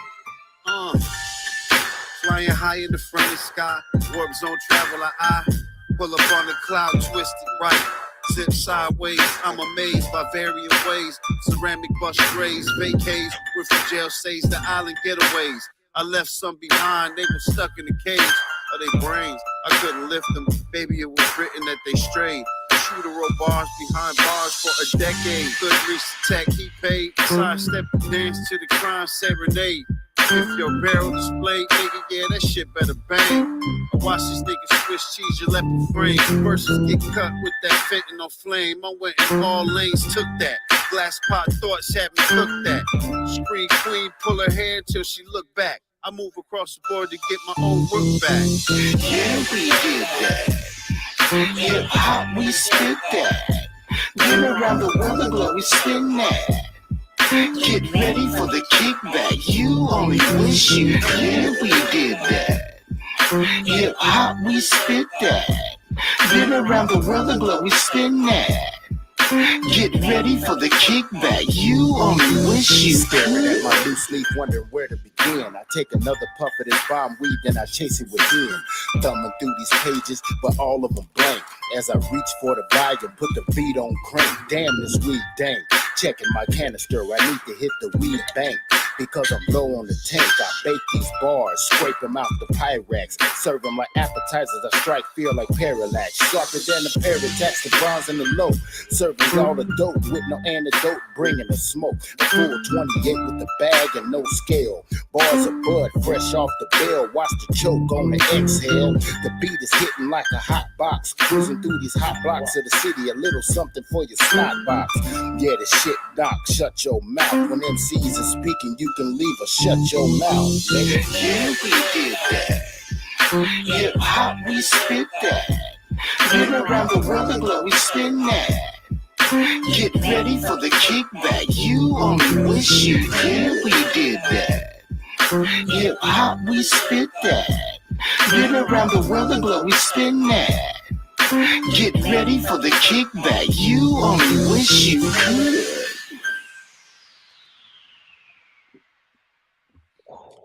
Yo, shout out Yes, to sir. Anno for that. I fucks with Anno. I actually got a few beats. I actually got his whole catalog on my laptop. He actually sends me licensed verses all the time from a lot of feature artists. you know, and a lot of people don't understand how that works. So this is a good time to hear from somebody who's using a licensed verse. You know, can you explain to people what that means, a licensed verse? Yes, sir. It's where they've already paid, you know what I mean, the artists for their features, and then they offer them in packages, you know, for a certain price. You know what I mean? And you got to sign the contract and all that type stuff like that. You know what I mean? To legitimize it and all that type stuff, and then you can go ahead and do your due. You know what I mean? The only headache that I've faced with it is that, of course, there's so many people that snatch that same thing. Yep. You know what I mean? But I got around that because I'm like, mine got to be doper than everybody's out there. That's it. Go. You know what I mean? The next person. You know, because, you know, and it was, you know, as far as that song goes, you know, it was a lot of youngins or younger artists that, you know, that did snatch that up. But for some odd reason, they weren't able to get into the element. Correct. You know what I mean? And make it their own. Right. You know what I mean? They're just And rapping over it instead of making it a song. yeah, composition. and going with the concept and stuff like that. You know what I mean? And I think I sat with that like for probably maybe 2 months. You know what I mean? Before I put it out, and I was just like, man, I'm gonna go ahead and drop it. You know what I mean? And yes, of course, you know, I went through some things where, you know, when I did post it to promote it, you know, it would say, hey, there's another artist, you know, on this and this and that and the other. And it would have some other artist's name on it and stuff like that. But of course, you know, I'm business minded. So I went in and, you know what I mean, put that, you know, necessary paperwork up there, you know what I mean? And, you know, hey, you know, and it's still up there, you know what I mean? It's still banging. Hey, PK wants to. PK said, "Let me get on the remix." I don't know if you met Pete. He was up here for a while. He's back down in Mobile, Alabama. One of my artists, and he said he wants to jump on it. He's a smoker. Wasabi. He's a 420 artist. You know, he's on. Absolutely. He's dope. You got to check him out, man. Well, here's the thing, like with licensed verses, a lot of people don't understand is you get unlimited rights to a licensed verse, meaning it's your track. You can perform it, you can get it played on radio, you can release it on an album, you can monetize it because it's unlimited rights. You don't have the exclusive right to it, but you have unlimited rights, meaning you are more than welcome to do whatever you want to do with that track. Shoot video, yeah. So if you want to take it and put that verse on a different beat, you can, because they send you the stems. They send you stems to the instrumental. They send you stems to the verse. So you can actually flip that verse to any beat you want. You can flip that verse to any song you want. You can loop it out. You can move the arrangement because you have unlimited rights to the track to do so. Yeah, it's a little bit more extra for the stems. I didn't pay for the stems. I just got the how it was and basic package. You know what I mean? This will serve my purpose. And there's levels. There's levels that, like, when you buy these licensed verses, there's levels that you can buy to be able to have different accesses to the verse, like he said. And that's where you get your levels. Like you can get just a waveform, or you can get just the MP3, or you can get the wave plus stems. And so you have a whole bunch of different options when it comes to licensed verses. Similarly with too, some people do the same with beats. If you're trying to make a name as an artist, or it's exclusive, or you can rent it, or it's options, Yeah, so any temper artist, Yeah. paying attention to that. So, and it's cool. It is cool, you know what I mean, to have features. Me, I'm not a immense feature guy. Yeah. Okay. Because some people, they go overboard with it, and I look at it like this, like, okay, you're an artist, bro. The people, okay, the feature is cool, but the people want to hear you. Right. You know what I mean? And I'm not one to try to build my name off of who I got featured. You know what I Right. mean? If I do get a feature from somebody or whatever, it's minimal. Yeah. You know what I mean? You know, you think about it like this. I only got like 2 features, and that's Bronze Nazareth and King Crooked. Yep. Hell yeah. So you Now think let's talk about it about like this though. I remember when features became mandatory because there was a long time before, Yeah. like I'm gonna Yeah. say up until about 95. Mhm. Before 95, everyone was like, no, I'm gonna stand on this is my album. This is my shit.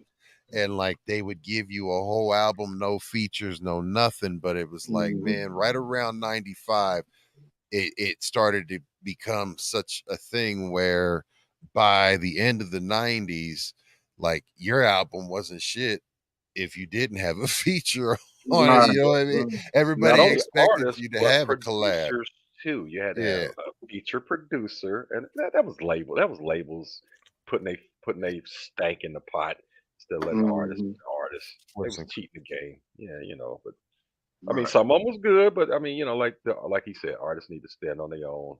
You get a feature because somebody y'all got mutual respect for you. You just getting somebody you don't even know, or I just want him on there to boost my record sales. Like we don't know Yeah. what your Now, music is. Are we gonna now, listen to his verse? now, don't get me wrong. I do got some features in my catalog. I just haven't put them out because I don't want to. You know, I got Obi Trice, Ooh, interesting. Young Buck. Okay. Who the hell else? Can you hold on them too long though? No Huh? name, no gimmicks. Yeah, as long as you No, have that once you paid for them, bro, you can have them. You have them as long as you want, bro. got that Yeah, paper. but if they ain't popping no more, you say I got a feature with so and so. Like next You generation, like who? you have unlimited right. He can drop them 10 years from now, and he can still make them pop. I And think one of the reasons why I didn't do the that Obi artist Trice ain't thing popping.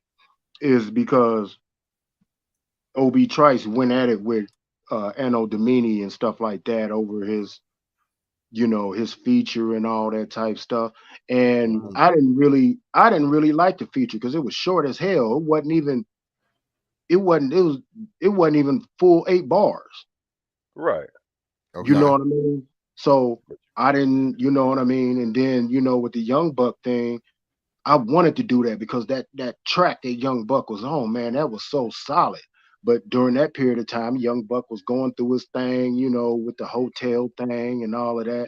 So I was like, I'm not going, I'm not going. I already know where you're getting at, brother. Yeah. You know what I mean? Messy. Yeah. So, No, but I mean, people don't understand. Like, it's survival of the fittest. Even if you featuring on one of these tracks, like, there's a lot of artists who could use this to benefit their career to make a name for themselves because if someone's tagging that artist, looking for that artist, and your track come up, it benefits you. But again, it's survival of the fittest. Is your track doper than the next man's track? Did I go harder than the next person who did it? And that's what it's about at the end of the day. Right. And you got to also do it within taste too, also. Right. You know what I mean? Good point. Absolutely. Sorry, that was a long conversation, y'all. I just wanted to touch base. That's something we haven't touched base on one of the episodes. Nah, yet. that's a lot of information. I hope people glean and rewatch it. So we're talking about features for artists. We talking mainly about buying a feature first and what's all it entails and how to do it. But word of advice, if you're buying a licensed verse, please buy the stems because it makes your producer very happy to mix and master it. If not, it's very hard to gauge the levels together and match the song unless you separation. Man, as a mixing and mastering engineer, you know these things. Man, say that again. Don't give me no 2-track crap. In which I can mix and master a 2-track wave, but it's a whole lot easier with stems, bro. Yeah, and it's like pulling teeth, with artists. You know what I mean? To get the stems, like, man, come on, man, track outs, and then this.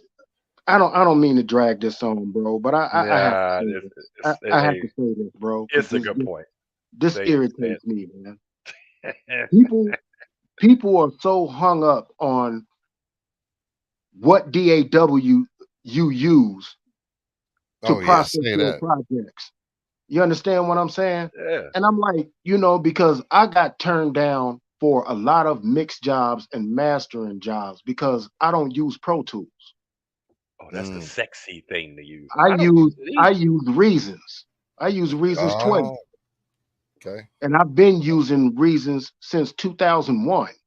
Ain't nothing wrong with it. They You all know do what I the mean? same And And because they keep it pro. I couldn't, they didn't, oh well, we needed to be in a Pro Tools project. I'm like, no, you No, don't, bro. All you got to no, it do is don't. track it out in WAV format, bro, and send That's it. it. That's it. Stems That's are it. compatible in all software programs, people. It doesn't matter where you recorded it, what system you recorded it. Stems are compatible across the board, no matter what you're using. Right. The only difference is the only Your plug. difference is the of whether they used damn, what is it called, man? I'm having a chronic moment right here. Hold tight, y'all. Yeah, no. Remember this: when you send stems with no compression, no None of that reverb, because plugins are naked. not compatible through systems. But you're Right, still right.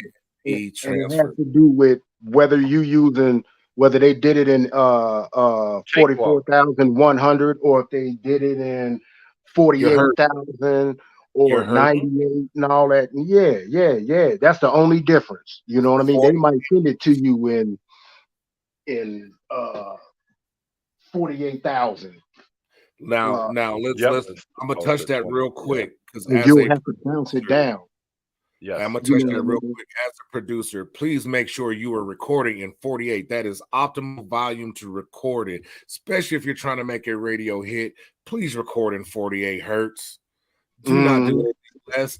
Do not do anything above that, because if you do anything above 48 hertz, you're gonna blow your system up. And Yes, the you next one will, will bro. not be able to mix And it. you're eating up so much storage space. Yes, I you will. tried it Yes, long you will. time ago. I said, well, it's got to be better than 48. No, it just ate up all my hard drive.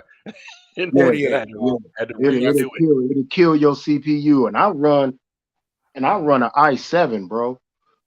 You know what I mean? And I use a gaming computer for my You have production. to. You have to. You know what I mean? Yeah, man. And I can run 150 tracks at once, including all programs, and I still won't choke. Yeah, You know what I mean? But when somebody sends me something in a higher hertz, you know what I mean? Because with Reasons, you only get two. You get 44,100 and you get 48. You only get two choices. That's But it. a lot of them, they'll do it in other hertz rates. You know what I mean? And which really, in all honesty, really, there's not too much of a sound difference. None. It's not. It's not. Taylor You know what I Swift. mean? Really the 48 and above and all of that really is for wax and for CDs. That's it. Yep. So when you press it, so that to keep the hot, yes. For if you ever, Yeah. we're gonna have to do a production section, even like mixing. If anybody still want to do vinyl, because it's a whole different mix. We get into a lot, man. We dropping some jewels on these people. Let's Hey, look, get some more music going, man. I got it ready. So the next Let's one we go. got up, we're gonna Good, ask good, you good. about We's brought up some good stuff, but we giving our nah. audience what they want, but we're gonna give them some music now. Hey, look, this is great conversation and it's It great is, it is. information for people that are starting out, right? You know, I mean, there's this is kind of, you know, we're giving RV, you the rookies, the blueprint vets, right now. think. Yeah, man. RVs.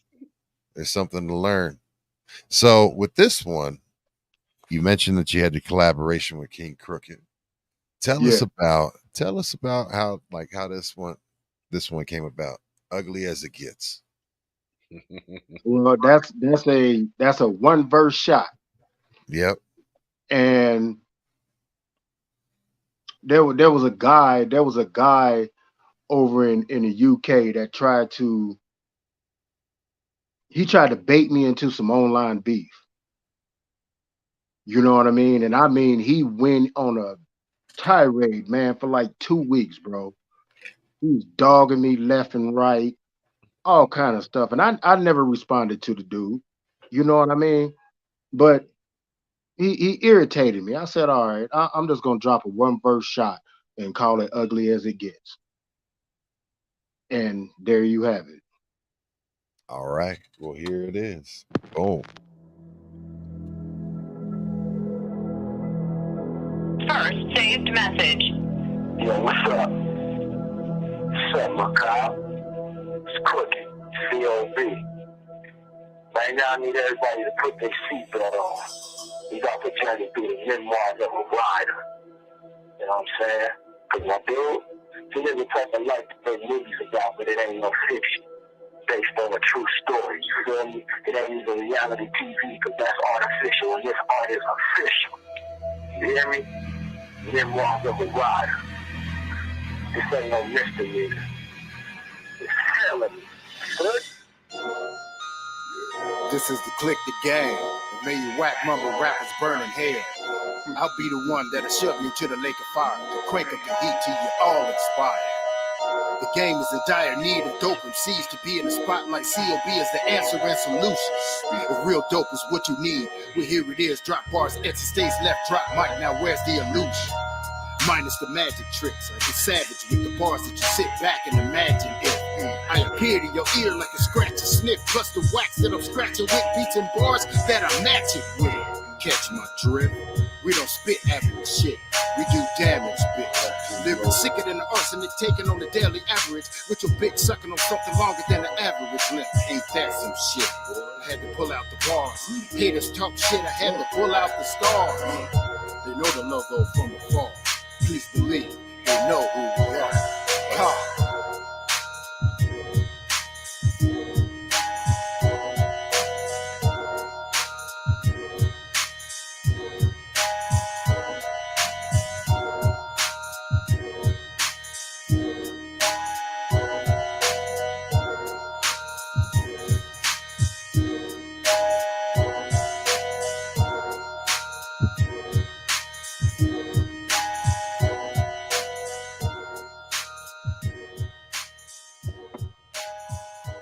Scratch and sniff. Yes, sir. We all pick up like little things that tickle our ears, and I'm like scratch and sniff. I can almost hear you. I can almost hear you going back to that super fast flavor over that, and then slowing it back down. It sounded like he was almost itching to go faster on that song. It's like, nah, Yeah, I was. I knew it. I smelt it. But I had to put the brakes on that one, man. Yeah, you had to I heard it. Yeah, that's a nice one. Thanks, bro. Oh yeah, man. So we are getting ready to get into our submission stage, because we actually have a lot of submissions to get to in our Discord server. But before we go into that, let's get into asking the questions of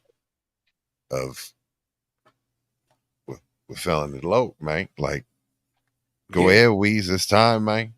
So I asked this one dreaded question everybody hates to answer. First one, you pulled it out of me on that first one. Now so let's go. I'm gonna ask this question, and we're gonna do a speed round. So I'm gonna throw some names out there, and just you can hopefully you will answer. If not, I get if you just say pass. Okay. So I'm gonna throw a couple names at, and you tell me who you choose out of the two. Okay. UGK or Outkast? Whoo! Lord, that's a woo, man. Come on, man. That's not like, fair, bro. Asshole for asking me that. That's not fair. Ooh, you splitting fucking monkey hairs on that. The hair. Woo, He skin off teeth. atoms with that, man. Man. That's God, I'm gonna have to go with Outkast, bro. That's where I'm leaning. That's a good answer. That's a hard one. I think I would have went Outkast too. But favorite album out of Outkast. I'm glad I ain't answer this shit. First one, Yeah. Southern Playalistic Cadillac. Like, man, So that's my I'm gonna go ahead and shift this next one to the West Coast. Okay. Q or Easy? Q. Yeah. That was an easy question.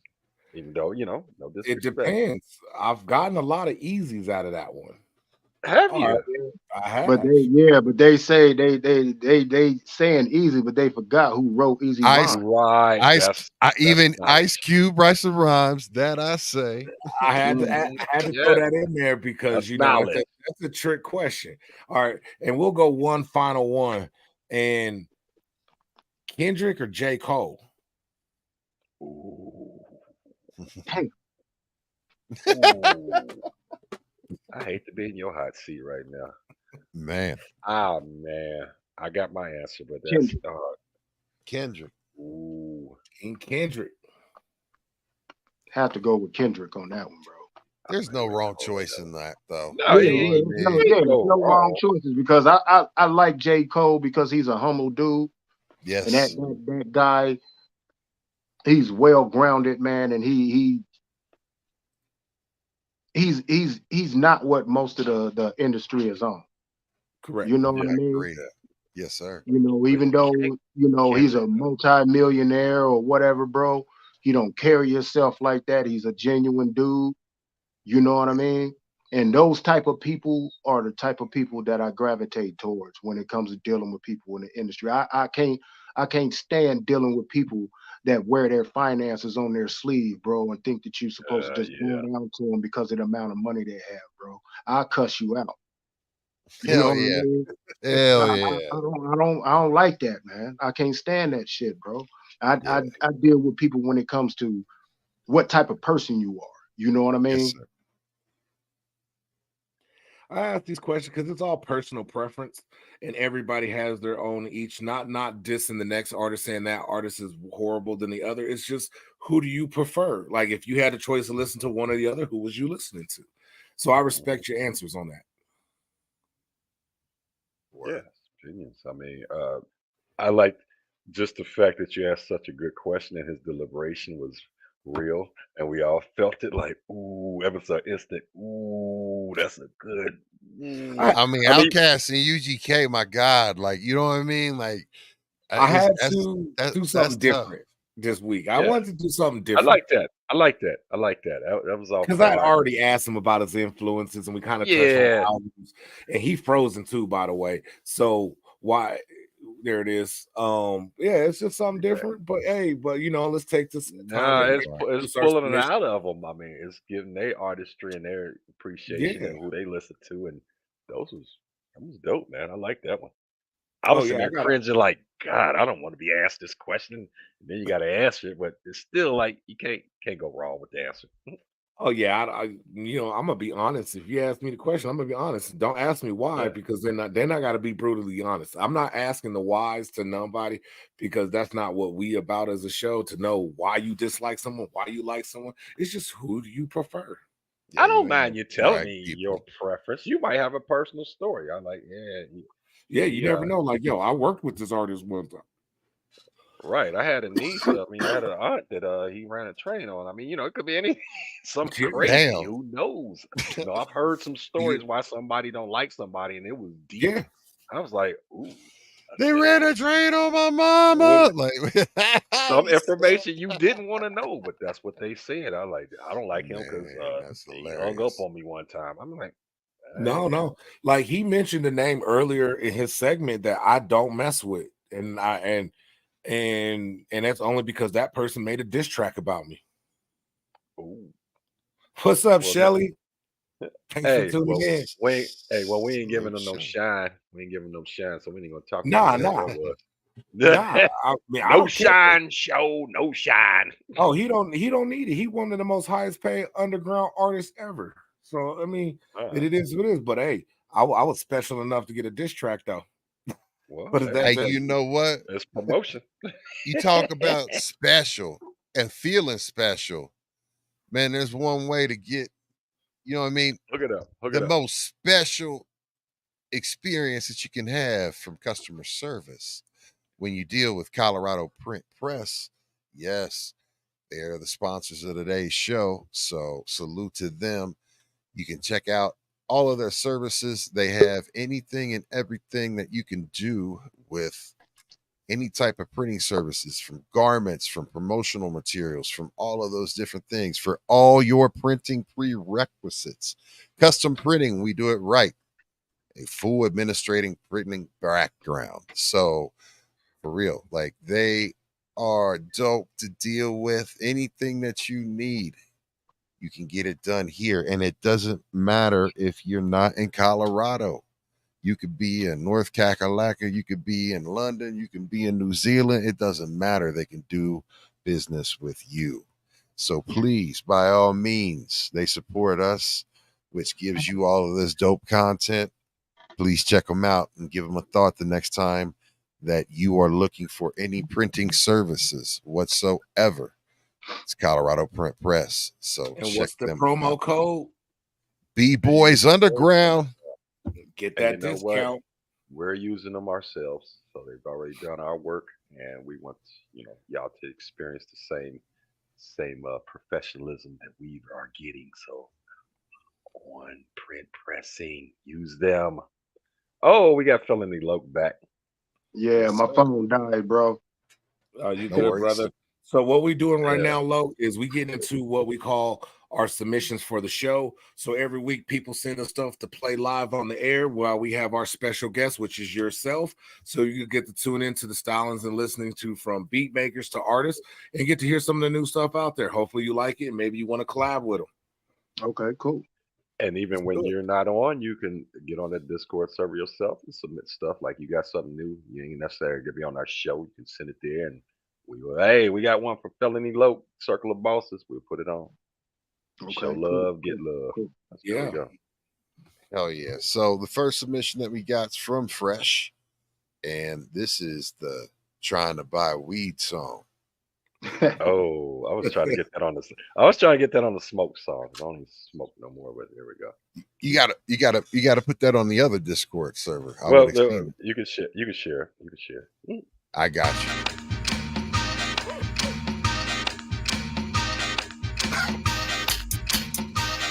That's this shit. Yo, nigga, where you at? Trying to roll it back, trying to get a sack. Got a hole and some gas, so hit me back. Wanna relax? Can you dig that? You really want this dough? Trying to buy me some dro. Let it flow out my nose. Taking every drink real slow. Nigga on the go, already late for the show. How my nigga Joe? What you looking for? Got them bones of the green. Named her Josephine, cause she's so sexy. You think you nice dreams. So I roll down the street, excited, bumping beats. The freaks in the back still drinking yak, asking. Now you know I told the hoes to shut the fuck up. Hit the spot and knock and ask the nigga what's up. And oh yes, the sets was so green. I felt like golfing, but had no teeth. And now we smoking with these four freaks. Watch me hit it, cause you know me. First we get it, then we split it, then we roll it, then we lick it, then we smoke it, cause it's hydro. That's how we do it in Ohio. Grab my keys to the car, head to the bar, looking for something stout. No doubt I spotted a star, so I slide on in order to hear. See her sipping juice and gin, let the games begin. Got her a gin and tonic to make her feel bionic. It's ironic, now she needs a hit of the chronic. So we head to the dope, out to the stove, grab a bottle of Mo, and now it's time to find that throw. So I knock on the door, you know what I'm looking for. I got a freaky host at the Mo, I need that dro. Trying to get a room, if you with it, I'm cool. Got you screaming, ooh, check out how to do. So I roll it, then I lit it, get up in it, in a minute, in position, she been missing. Introduce her to this pimpin'. Watch me get it, then we split it, then we roll it, then we lick it, then we smoke it, cause it's hydro. Got it choking with these fly hoes. Ohio stuff, huh?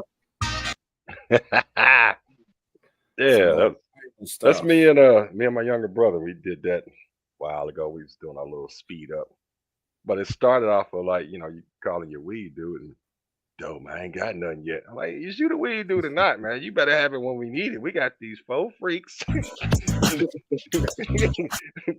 We got our drink. All we need is you so we can split it and split them. You're moving too slow for my taste. Right on, right on. Yeah, that's the reason why I don't run out, bro. Say that again. Gotta always have reserves. Yeah. Yeah, So I mean, this- yeah, you go through a few of them. So this next submission we have is from Wheeze, and this is freestyle scratching by 11-year-old DJ Michelle. She is dope. Amazing. Yeah, Like, she's in my algorithm. Oh yeah, I'm hip to her, bro. She go hard. See, for real.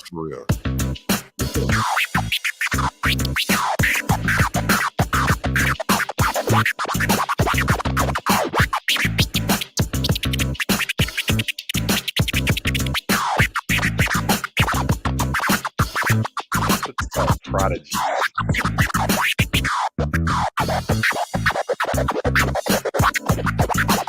Look at the posters in the background. This is a hip hop fatty. Mama.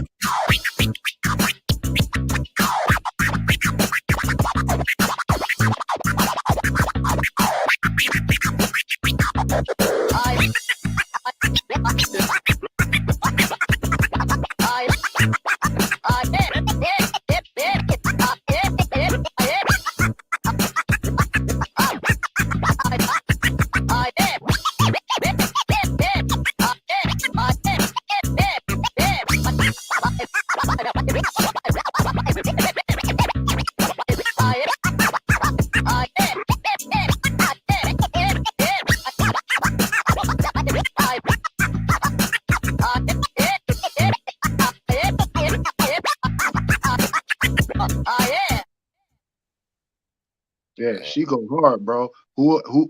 Whoever taught her, they taught her right because they started her off with the original equipment to do that with versus the new technology. Yes. Yeah. Yes. You see in the background, you had a black guitar, you had a Nas, and like, so there's somebody Yeah. hip hop is, she ain't just walk out the crib doing that, but she, Yeah, and I'm at glad. that age, ooh-wee. I'm glad she does. She learned that way, man. Because a lot of DJs here, a lot of DJs, period, especially a lot of the younger ones and shit, they turn into button pushers. Yes, sir. Yeah. And Play that little reggae soccer horn. you know what I mean? And I'm like, if you're gonna do this, you have to research and you have to learn from the ones that came before you. And in order for you to learn how to do it right, you have to use what they used in order to get the foundation first. Then you can go off into, expanding, the various different equipment now. Because now you can go in there and you push 3-4 buttons and you running the whole show for the night. You know what I mean? You can go over there, fake spinning records and ain't did nothing. Well, a lot of the DJs, a lot of these festival DJs nowadays that are trying to get on and stuff like that, there's all this footage that comes out about them, someone actually behind the big barricades and stuff, showing that they're not even touching the controllers. They're mimicking like they're touching it and doing things and playlists. They're running it. Yeah, they're running the thumb drive. Like, yeah, man. Like, remix. Man, come on, man. You can't be fleecing the people like that, man.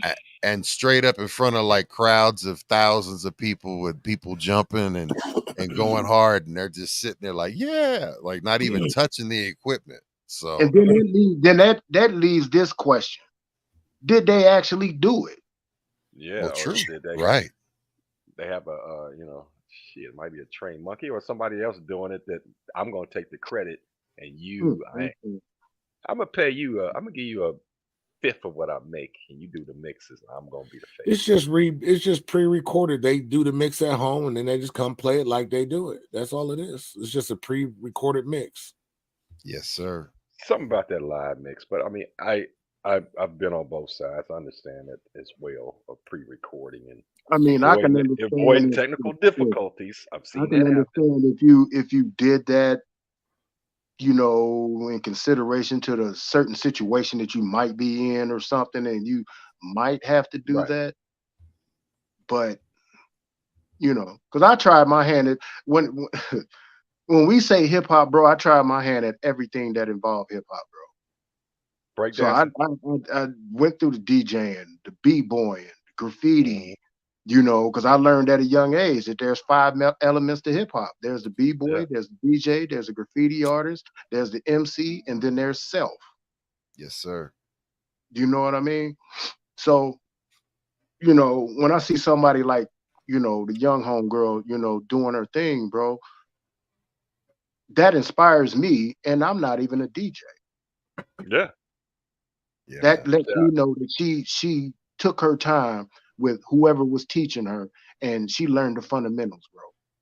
Yeah, I mean, you know how much better she is than like probably 95% of DJs right now can't do what she did in that little segment.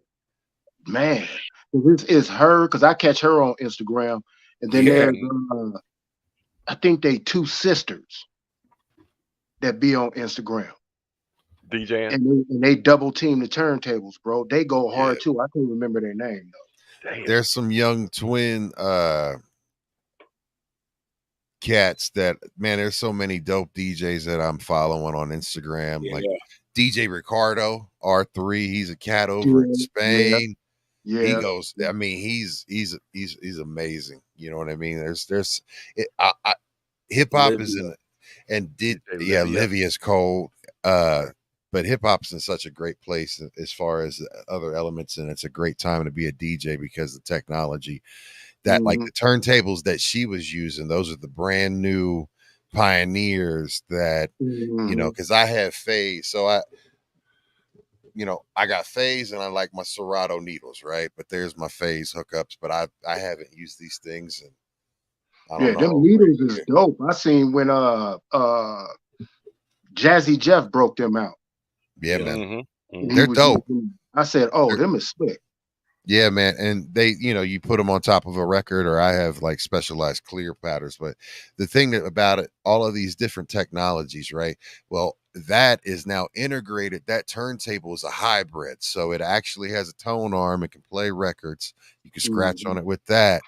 But you don't need the needles because you don't need to add phase to it. You don't need to add those controls because the way that the cap locks into the actual platter itself, it has a technology in it to interact as, so it's on some other man, like the next turntables I buy will be those, because those are by far crazy and dope to be able to have the flexibility of both. Yeah, man. Yeah. What we got for submissions? Next one. Yeah, here we go. So we have the next one. This is Stally, Sacred Money, featuring Kevin Durant. Hey, that go hard. Kevin Durant snapped. I'm gonna say that right now. That go hard, and his bars, is top notch, bro. Yes, he surprised the shit out of me with that one. I just watched that like maybe a couple of days ago. Yeah, hell yeah. Here we go. Love this beat.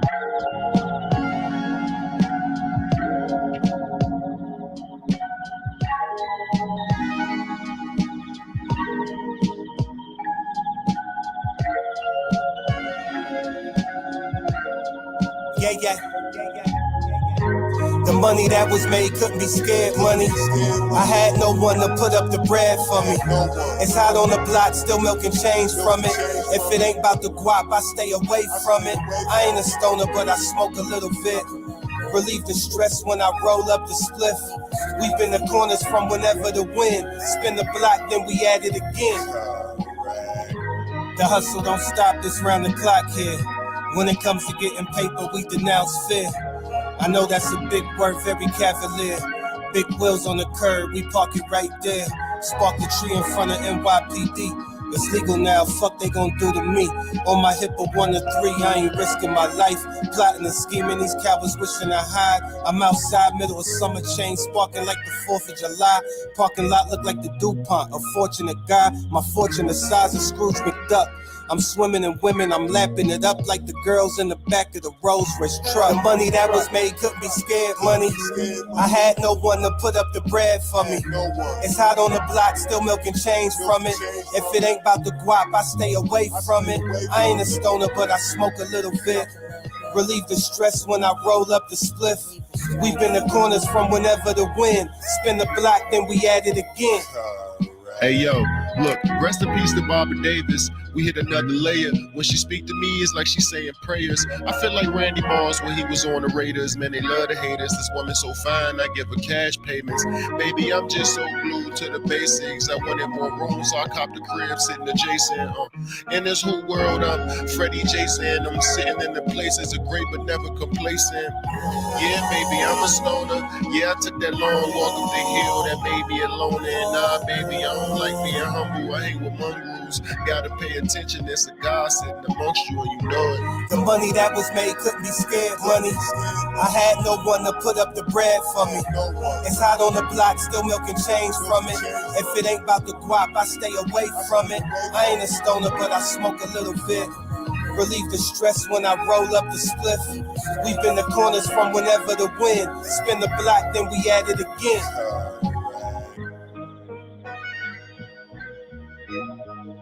That go hard. I like that. I hadn't heard Yeah, of man. Stolly lately, but I hadn't been checking for. I know that's one of my brother really likes Stolly when he was first coming Newest out. project. Yeah, That beats that beat has got great.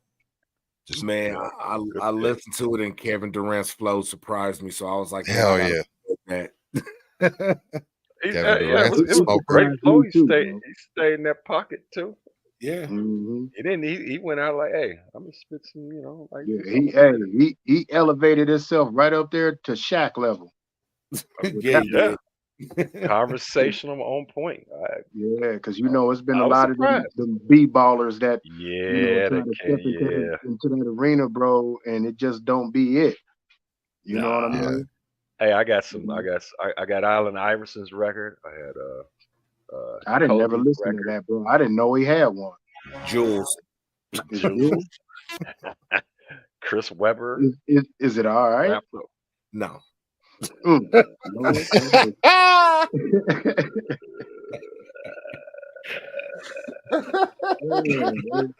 hitting cats with the flim flam, huh? Hey, look. Get back in that gym. It's like, look, stated like, look, R.I.P. Kobe, but his rap song was trash. This is what it is.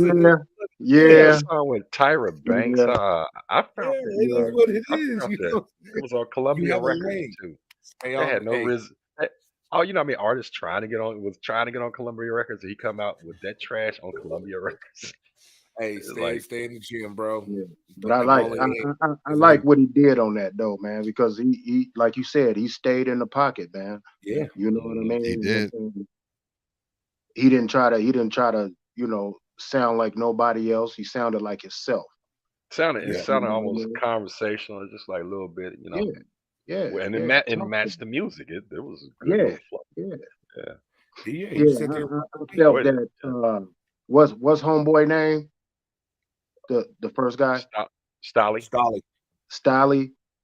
Yeah, because I hadn't heard about him. Was cool. His bars was cool, but and this is just me, his tone didn't match the track, in my opinion. It was a bit too aggressive for that track. Agree with that. I would agree that he didn't, because Durant did a better job of laying back and being cool with it. Yeah, Other than that, man, the track is dope, man. I like the whole entire track, bro. I'd listen to it again. Away from Homeboy and none of that, man.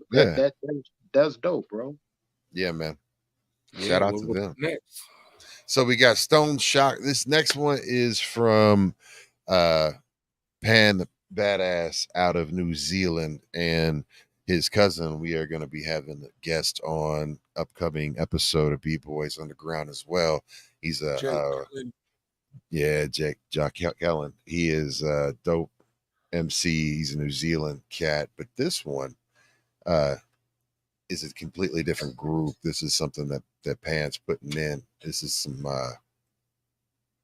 one of the bros just got married in Vegas. Okay. And they this is, I guess, the song from him. So this is a submission from New Zealand. Google it, bitch. Hey, Google it, bitch. Oh, sorry. Okay. Coming in aggressive. I like it. Let's go. We were in the middle of it. It was playing, but yo, check this out, man. Stone Chakra. Hey, Google it, bitch. Hey, Google it, bitch. Hey, Google it, bitch. Hey, Google it, bitch. Hey, Google it, bitch. Hey, Google it, bitch. What the fuck you asking me? What the fuck you asking me? Google it, bitch. Google it, bitch. Google it, bitch. Google it, bitch. Google it, bitch. Google it, bitch. Google it, bitch. Google it, bitch. Google it, bitch. Google it, bitch. Google it, bitch. Google it, bitch. By your generation, y'all not thinking it's the inspiration for this. Yeah. Google it, bitch. Who is it? Who is it? Babe, bitch, it's Google it. You was born with a brain. Why ain't you using it? Are you dumb and just cool with this foolishness? Or do you run with the stupid click? Maybe you a little bit illiterate. Nah, you a dumbass motherfucking idiot, ignorant. And I'm a hell of a lot different. So please let me explain if you consider this bitterness. Yeah, y'all be stressing me out. Asking me questions like I know about. Everything in the Northeast, West, and South need to get you a compass and find a new route. Cause it's making me sick. Why the fuck you asking me for this shit? Need to get off of your ass and go get a cell phone, computer, or even tablet. Yeah, cause the internet has endless information from how-to demonstrations and simulations of anything with very few limitations. But when not being smart is a new obsession. End of the world, that's my projection. Natural selection, my suggestion is this. Google it, bitch. Hey, Google it, bitch. Hey, Google it, bitch. Hey, Google it, bitch. Hey, Google it, bitch. Hey, Google it, bitch. Hey, Google it, bitch. What the fuck you asking me? What the fuck you asking me? Google it, bitch. Google it, bitch. Google it, bitch. Google it, bitch. Google it, bitch. Google it, bitch. Google it, bitch. Google it, bitch. Google it, bitch. Google it, bitch. Google it, bitch. Google it, bitch. By your generation, y'all not thinking it's the inspiration for this. Google it, bitch. Say that you want some answers. Please feel free to go ask your nana. Cause I know that pepper will reach and Ask your nana. bananas and bland. Have you ever heard about Google? Came in 98 and the shit's real useful. All you gotta do is type in the shit you wanna know and the information comes right to you. What?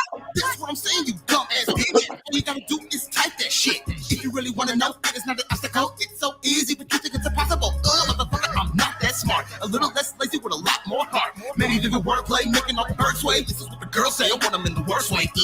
She tantalizing. The hottie with the body got me fantasizing. Until I listen to the word she pantomiming. They come to realize that her brain is silent. Ding dong, lights on, nobody home. So only fix your lips to be given a dome. Stuffies while ignoring the collapse of Rome. Information super high where nobody's on. Hey, Google it, bitch. Hey, Google it, bitch. Hey, Google it, bitch. Hey, Google it, bitch. Hey, Google it, bitch. Hey, Google it, bitch. What the fuck you asking me? What the fuck you asking me? Google it, bitch. Google it, bitch. Google it, bitch. Google it, bitch. Google it, bitch. Google it, bitch. Google it, bitch. Google it, bitch. Google it, bitch. Google it, bitch. Google it, bitch. Google it, bitch. By your generation, y'all not thinking it's the inspiration for this.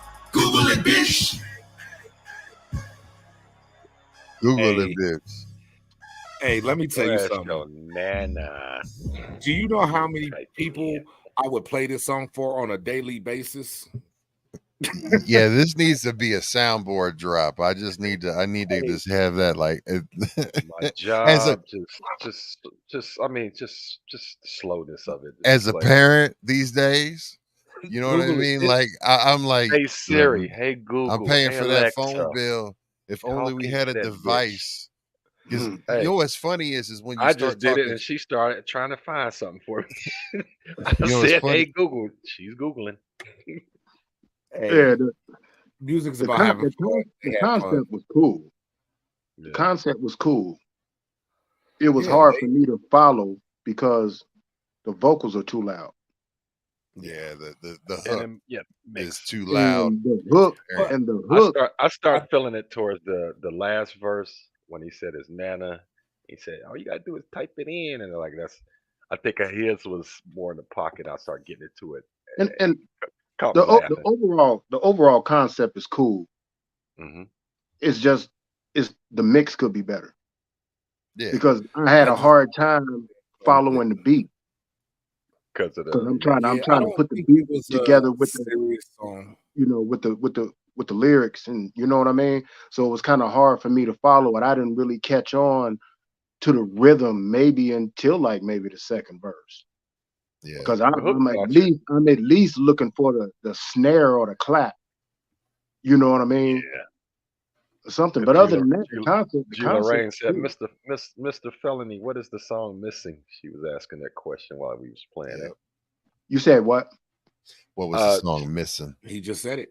Yep. Yeah. Pretty much you answered the question. Yeah. But yeah, I got into it on that. Yeah, no, that it was a last fun song verse. though. That's what music's about. Have fun. Do your thing. Yeah. And I can relate to it. Sound like they had fun like hell making the song. The other day I was That's what it's about. I can relate to it. Yeah. All Good, right, man. looks like you got the next one queued up, Boogie. Yeah, man. So this is another one from Pan. Says this guy should have been well on his way, but got screwed over by a so-called friend. This is a MC by the name of Seuss Mace, someone you know. Another submission from New Zealand. Shout out to New Zealand, y'all. The homie, and I said, I'ma just let the little kid version of me take the pen for a minute and speak his truth. Homie said, tell my story too. So verse 1 is my childhood, verse 2 is the homies, but all of us know somebody going through it. That's why I say I'm someone you know. They poured gasoline on my roots and expected me to grow. I'm someone you know. I pace back and forth by myself in my room cause the world's cold. I'm someone you know. Sometimes I feel like I never had a real friend to call my own. I'm someone you know. Can I depend on? I've been strong for so long, but now I can't find hope. I'm someone you know. The calm of the storm is running late, and I don't know how much more I can take. It seems like they competing to see how many bones they can break. I'm crying out for God, maybe I'm the one he forsakes. Home's helen at the school, I got no friends. Laugh at my hand-me-downs, guess I'm following old trends. Produce a grin, but on the inside I'm melting. A different type of war begins when the last bell rings. I walk inside the front door, scurry to my room. The place where other kids find comfort, I find gloom. Cause mama's head's cracked, daddy's making an omelet. My stomach twists in the knots until I vomit. I found a liquor bottle, tastes bad, but it calmed it. Self-medicating cause the pain that I feel is chronic. Put on the Marshall Mathers LP, let the song hit. Anything to escape the inevitable promise of heart-wrenching, teeth-chipping, blood-shedding, posing in the pictures at the no-love wedding. Piss stains and tears cover my own bedding. To a life of crime in jail cells, my soul's heading. A hell of a setting, man. They poured gasoline on my roots and expected me to grow. I'm someone you know. I pace back and forth by myself in my room cause the world's cold. I'm someone you know. Sometimes I feel like I never had a real friend to call my own. I'm someone you know. Can I depend on? I've been strong for so long, but now I can't find hope. I'm someone you know. The calm of the storm is running late. My daddy gone and my mama don't make time for me anymore, guess she busy. And I envy the families depicted on Disney. Outside of school, I spend most of my time alone. Sitting inside a house, but I can't find a home. My aunt lets me spend a lot of time with her. I started drinking and smoking until my mind would blur. I called it fun, but subconsciously I was numbing the pain. Procrastinating, holding up a gun to my brain. Made myself a PB&J and I laid in my bed. Tears falling in synchronization with the thunder and rain. I keep most of this in my head cause I ain't one to complain. Thoughts can eat you alive and make being a sturdy will past tense. And I've been preyed upon due to your proverbial absence. Maybe one day you'll reluctantly wonder where the past went. Yeah, right, yeah, right. They poured gasoline on my roots and expected me to grow. I'm someone you know. I pace back and forth by myself in my room cause the world's cold. I'm someone you know. Sometimes I feel like I never had a real friend to call my own. I'm someone you know. Can I depend on? I've been strong for so long, but now I can't find hope. I'm someone you know.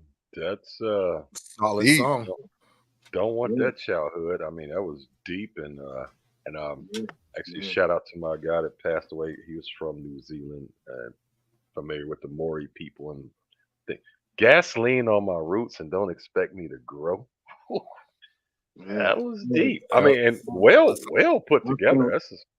I felt that bar when he said tears is falling in synchronization Synchronization. with the thunder and rain, bruh. Yeah, Solid, Dope. solid, I mean, solid, yeah, solid. that was dope. I mean, That was this ain't no dope. pick me up song. I mean, let's just call it what it is. It's like, man, That's a straight you're in there like, damn, that's some fucked up that's shit. a But straight relation song it if was very you're well put together. in that mind state. Yeah, man. You know what I mean? If you're going through something heavy and you know what I mean, you can relate to that. Even if you've been through something heavy, you can relate to that track. I like And that his track. the video was, I mean, just giving the visuals of a kid going through this process, and you know, Hmm. I deal with my aunt, and he's like, daddy making an omelet, my mom's head cracked. That was very well put together, and very, Oh Yeah. yeah. that's what hip hop about: expressing yourself, getting, turning your pain into music that might soothe somebody else or get somebody to relate. Yeah. That was Yeah, dope, man. Give it and shout then out to on that top of one. that, then on top of that, I like the him guitar. doing it something. Uh oh, there we. What? Yeah, he looked like he was going through something while he was recording that video. Yeah, it was. You know what I mean? You could see it in his face. Well, I mean, Yeah. for him to write that song and for them to shoot the video and the concept and everything like that, that right there was absolutely a very personal song. And, Yeah, as you yourself, I mean, especially with the visuals of the childhood, you had a very difficult childhood. You know, we've all experienced childhood trauma, and that really does impact people to the point where, they still can't get over it because it's, very much a real thing. And he ended the video off with hurt people, and that's 100% true. So, mental health, as you are getting older, man, you start to realize more and more the mental health aspect of it, especially if you're Effects. trying to get better, and you're trying to do better, you've got to actually become at peace with yourself. So, being able to put that out there, salute to him. What was the yeah, name of that yeah. artist again? We've been getting New Zealand in Seuss here. Mace, Who's Zeus. me? Right. or Yeah, Sus Mace, or Seuss I'm gonna Mace. follow him on YouTube, man. Yeah. And this is a word of advice for anybody that's going through something, that went through, childhood trauma, all that type stuff, bro. Make sure you talk to somebody, bro. Yes, sir. Because talking helps a lot. Because you go through life and go through things, bro, and you holding on to stuff. And of course, we're going through this era about men being emotional and all that stuff. Man, we all human beings, bro, and we all go through stuff. Absolutely. You know what I mean? And for you to hold on to it, that ain't doing nothing but making things worse, man. So, anybody out there that's going through something, talk to somebody, bro. And I'm a caveat that talk to somebody that's actually ain't gonna brush it off. Oh man, Right, suck it up, right, Yeah. man. right, Like, right, get right, over it, right, nigga. Or I went right, through something right. worse. I don't want to hear that. Man I up. wanna let it out. And Hey, look, this, they got phone numbers for that too. If you don't have anybody like that in your life that you feel, there's plenty of helplines that you can call to get help and deal with whatever you got to deal with, man. There's Mhm. plenty, and mental health and psychology. There's a lot of the stuff nowadays that damn near free for you, even if you don't have insurance. You can it's real get on shit. I mean, we can medication joke for it about it. too. It's real. So It's yeah. real shit. I've experienced. I've seen. Yo. I'm like, man, this is something that past the pill of suck it up, or like you really, it's an imbalance in that brain, something going on Mhm. past the norm, and it could be caused by PTSD, trauma from different experiences, self medication, self deprivation, whatever, addictions, Yeah, man. Yeah. all of that. Hey, yeah, absolutely. Canada Law, you coming up next. I see you still in the chat. Isaiah Ali is still tuned in with us. So thank you for both of our season one people. They still rocking with us now Hell tonight. yeah. Both y'all got submissions, so we're gonna get to Make both sure of y'all. you follow them. Yes. Isaiah Ali and Canada Law Beats. Y'all are coming up. And So this I got a trans rocket. That's one of our faithful listeners, Andre Hudson. Wasn't a particular song that I wanted. It still works. Actually, I got to take a potty break, but I'm still gonna be listening. I ain't gonna let y'all hear me piss, but you know what I mean. I hope not. Yeah. You sure? With that being said, we got this next submission from Miss Catherine. All right, Miss Cat. I'll be right back, y'all. All right, so let's take a look and see what she got. 43 years old with a Santa Claus fucking beard to go in that booth and slay that bitch. Yeah. Bitch, I'm supposed to quit because of what? Oh, yeah. What shit I done it on my 36th birthday? Oh, that's funny. On your 36th birthday, you wake up and you don't fuck with rap music no more. Yeah. That's right. All right, I'm gonna pass. Yeah. They'll roll Axl Rose on that motherfucking stage in a wheelchair. Yeah. And the crowd will go fucking mad. Just a little patience. Yeah. But you want me to quit on my 36th birthday? That's crazy. I'm John Broadnax, the white 43-year-old rapper. You know, like that might not be cool for everybody because society has told us for so long that it ain't cool to rap after a certain age. That's why I'm still. Hey, music has no age limit. Yes, sir. We keep saying it all the time, man. Hey, little known secret. I'm 43 years old and I'm still making music, motherfuckers. So there it is. Here's a little secret. I'm 53 and I'm still making music.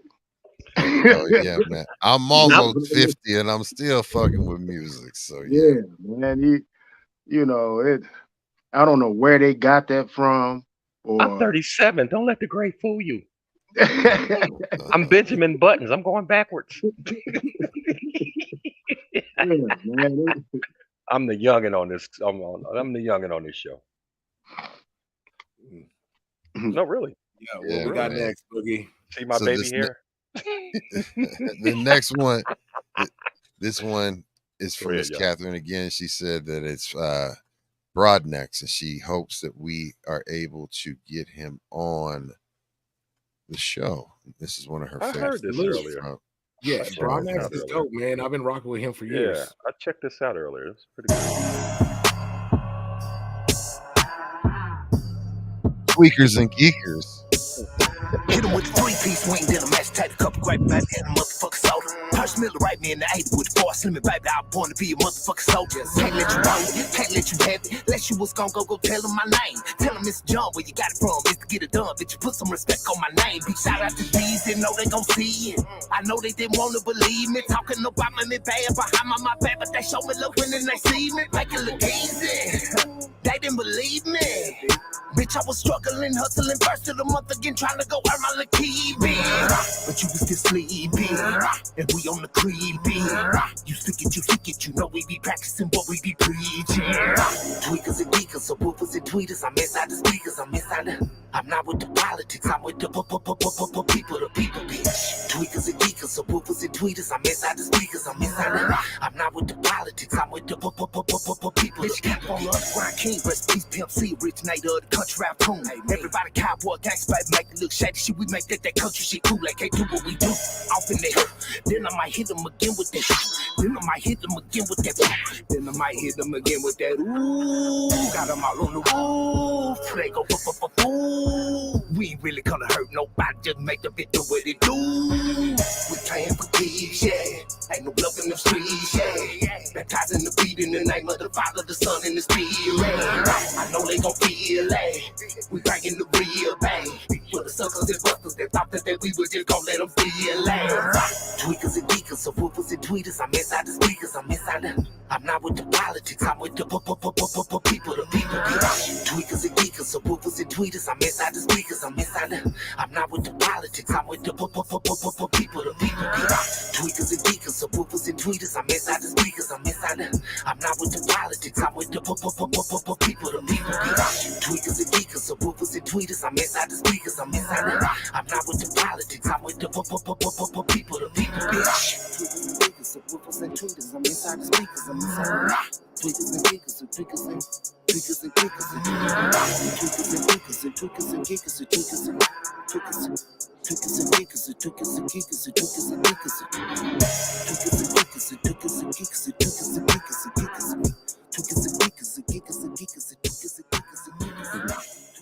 I like him, man.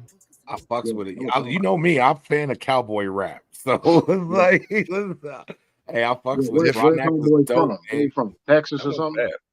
I don't know where he's at from I down don't south. know. I like that cowboy rap, man. I'm into that shit. That shit's dope. You would call it cowboy rap? This Is that what it's called? That's what he calling it, or is that? It's country rap, cowboy rap. He from Louisiana. Well, the one thing that I like that he threw in there was the old school Sugar Hill Gang / Grandmaster Flash, Furious 5, the Ruh. Yeah. Bruh. Oh yeah, Ruh. The Ruh. or as Miss Catherine calls it, it is called hick hop. Hick That hop. is, Yeah, that I've heard is of that. hip hop. You know, shit. He'll think- corner that market. He'll corner that market. Yeah. I love you it. got Man. a That was dope shit. Yellow Wolf in that I've been market. listening to some. I've been listening to some of that. It's impressive. Look, well, they Yellow lyrics are Wolf good. is The music dope. is mixed. I've Yeah, listened I to mean, have y'all heard They of don't new mention him enough. Yeah, they Mm-hmm. don't mention Yellow Wolf enough, man. He's dope as hell, man. He can flow and ride a beat like crazy, man. Yellow Like Wolf just dropped a new single a couple days ago. I didn't know that. I'm gonna have to listen to that tomorrow. Yeah, man. He got a Because whole listen, new album. yeah, man. Hell yeah, man. So I just got a submission from DJ Joe Blaze. This is one of his homies from Mescalero. And this one right here. Make sure you follow the homie DJ Joe Blaze. It's one of my usual suspect family. Let's go. It's good weed. Baby Bash, huh? SPM. Baby Bash on here? Yeah, featuring. Let's see if this is the album or. Smoking on that good weed. Smoking with the big G. Honey blowing smoke up in the sky. Chief got me real high, like an eagle in the sky. I'm so high. Smoking on that good weed. Smoking with the big G. Honey blowing smoke up in the sky. Chief got me real high, like an eagle in the sky. That's the album. From the dead to the land of the realms where we always stay on top of ya. Slow profile with a blunt in the smile. Now you tuned into that chronica. Never no stress, never no six, never no seeds. I'm only popping the best, that good cheap kush. Whenever I bleed, now do you believe? It's Mary, Mary, Mary coming again. I'm up in the clouds and I'm feeling it now. When I wish that it would end. Now all I need is some blood raps to relax to the max. It's effect. Mary Jane heals the pain. Let it go medical, call me your medicine man. Look to the brain, feeling insane. So I calm my nerves with a piece from the pipe. We got them things that you would like. Soaring like an eagle and I'm out of sight. Puff, puff, puff. Puff, hey, you know it's gon' bless. I'm lighting it up and I'm taking a puff. All problems to the face. Smoking on that good weed. Smoking with the big G. Honey blowing smoke up in the sky. Chief got me real high, like an eagle in the sky. I'm so high. Smoking on that good weed. Smoking with the big G. Smoke up in the sky. Chief got me real high, like an eagle in the sky. I'm so high. I'm smoking on that good stuff. Smoking on that good stuff. I'm smoking on that good stuff. Smoking on that good stuff. Roll it up and take a puff. Roll it up and take a puff. Then pass it right back, cause Mary Jane, I can't get enough. I'm Big Chief in with my boy Big Frizzo. Metal from Escalade to Mexico. Little bit of that low pro original. Provided nothing but the best high grade medical. That Mexican kush got me higher than planes. Soldier band wearing a pro on my chain. The only chick there for me, Miss Mary Jane. The only one that knows how to ease the pain. Good weed.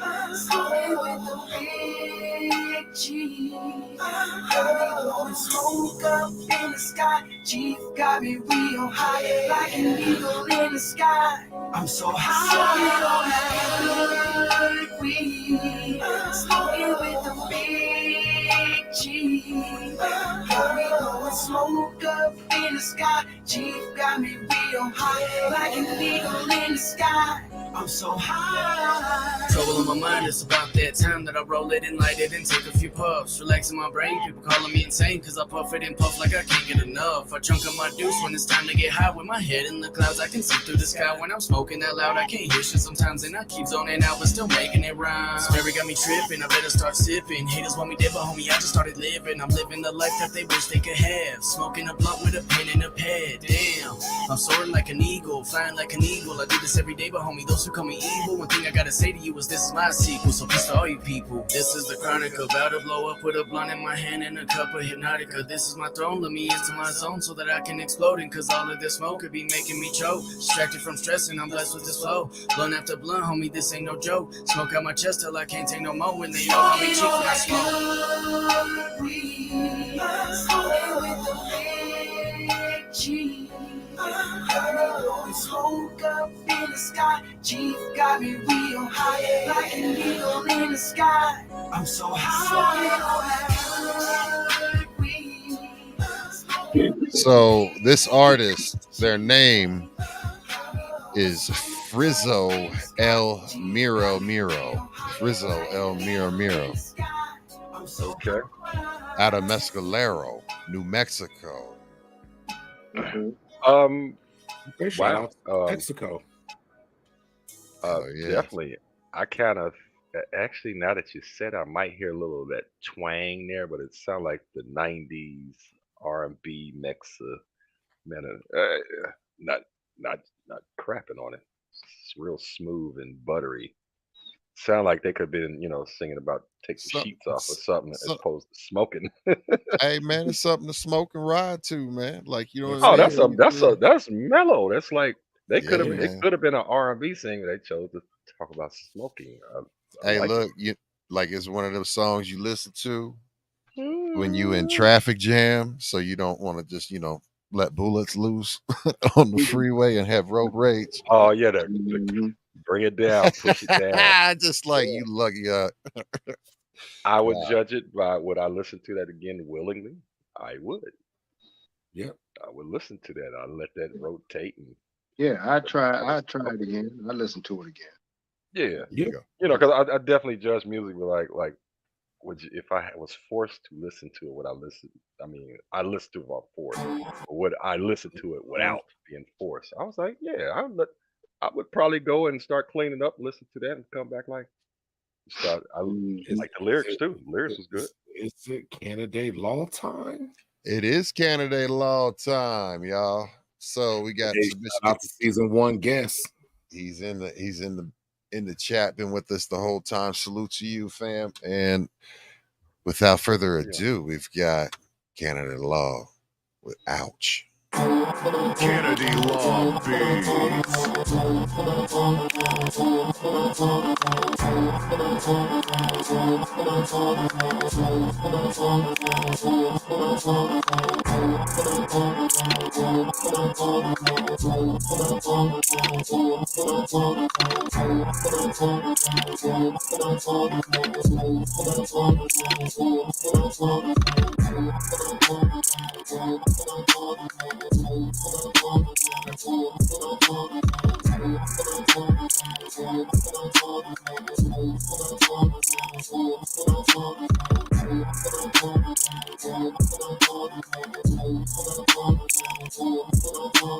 I listened to this earlier.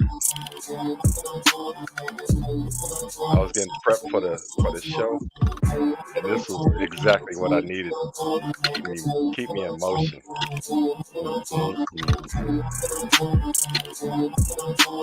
Thank you, Canada Law.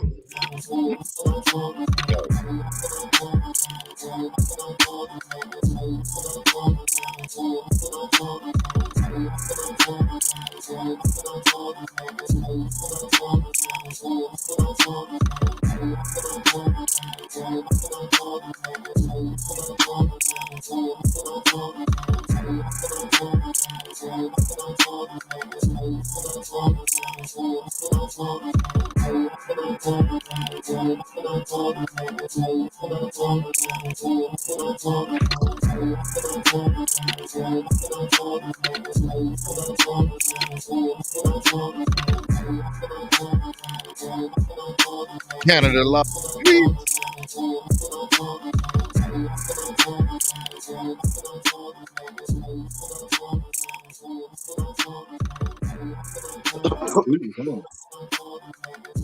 Shout out to Canada Law. Make sure you follow him on YouTube.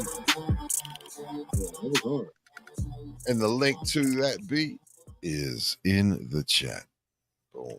Yeah, that was A hard. shout out from Andre Hudson. He just said, "Man, great show." He's a listener, and shout out to Canada Lau. I'm telling you, Shout I out to was Andre Hudson. well, he goes by Trans Rocket. We got a song in there for him, but I was getting things together as I was looking at the Discord, and I was listening to Canada's Lost beat, and it gave me energy to, I was doing this, I was doing that, and I just heard it playing. I was like. So he helped me compartmentalize things, get it done, and get arranged on time. I probably listen to that beat like 10 times a day. It's repetitive, ain't it? It's like, I wonder what he'll do with that, unless is FELONY LOC? energetic and has a essence of anticipation. Because I didn't know it was going to be an instrumental. I was waiting for them bars to come. For somebody to come in. Yeah, and almost an anticipation of change. Without the change, you make the change. The song. Well, here's the thing. The change. Canada Law is always looking for collabs because he makes beats, and and that's the thing. Like, he puts it out there, and they're for anybody for a collab or that they want to do. So, if you want to, cool. I'll rock with it. You know what I mean? Canada Law, absolutely. Connect I'm with gonna them. link y'all up. So what type of style beats would y'all say that is? I like that aggressive. It's that aggressive beat where it's put it because this it's way. not drill. It's not drill. Nah, no. It's not trap. But it's got bounce to it. It throws bounce. It's almost like it's just like it's kind just of a head knocker. You yeah, just sit there. You got that mug face going listening to it, and you just just barring out to that. Yeah, because I'll rock with some stuff like that. Because I'm not too much of a trap dude or a drill beat dude. Too many snares. And it's not hating on anybody. It's just it's too repetitive for me. It's too repetitive for me. You know that what I mean? One gave me and it's too predictable. And when it comes to trap and drill beats, it's too predictable for me.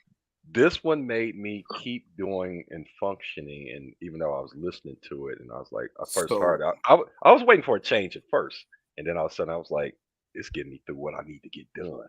So what I will do for you, Loc, is I will get the beat from Canada. I'll send it to Fresh, and then Fresh can send it to you. Okay, that'll work.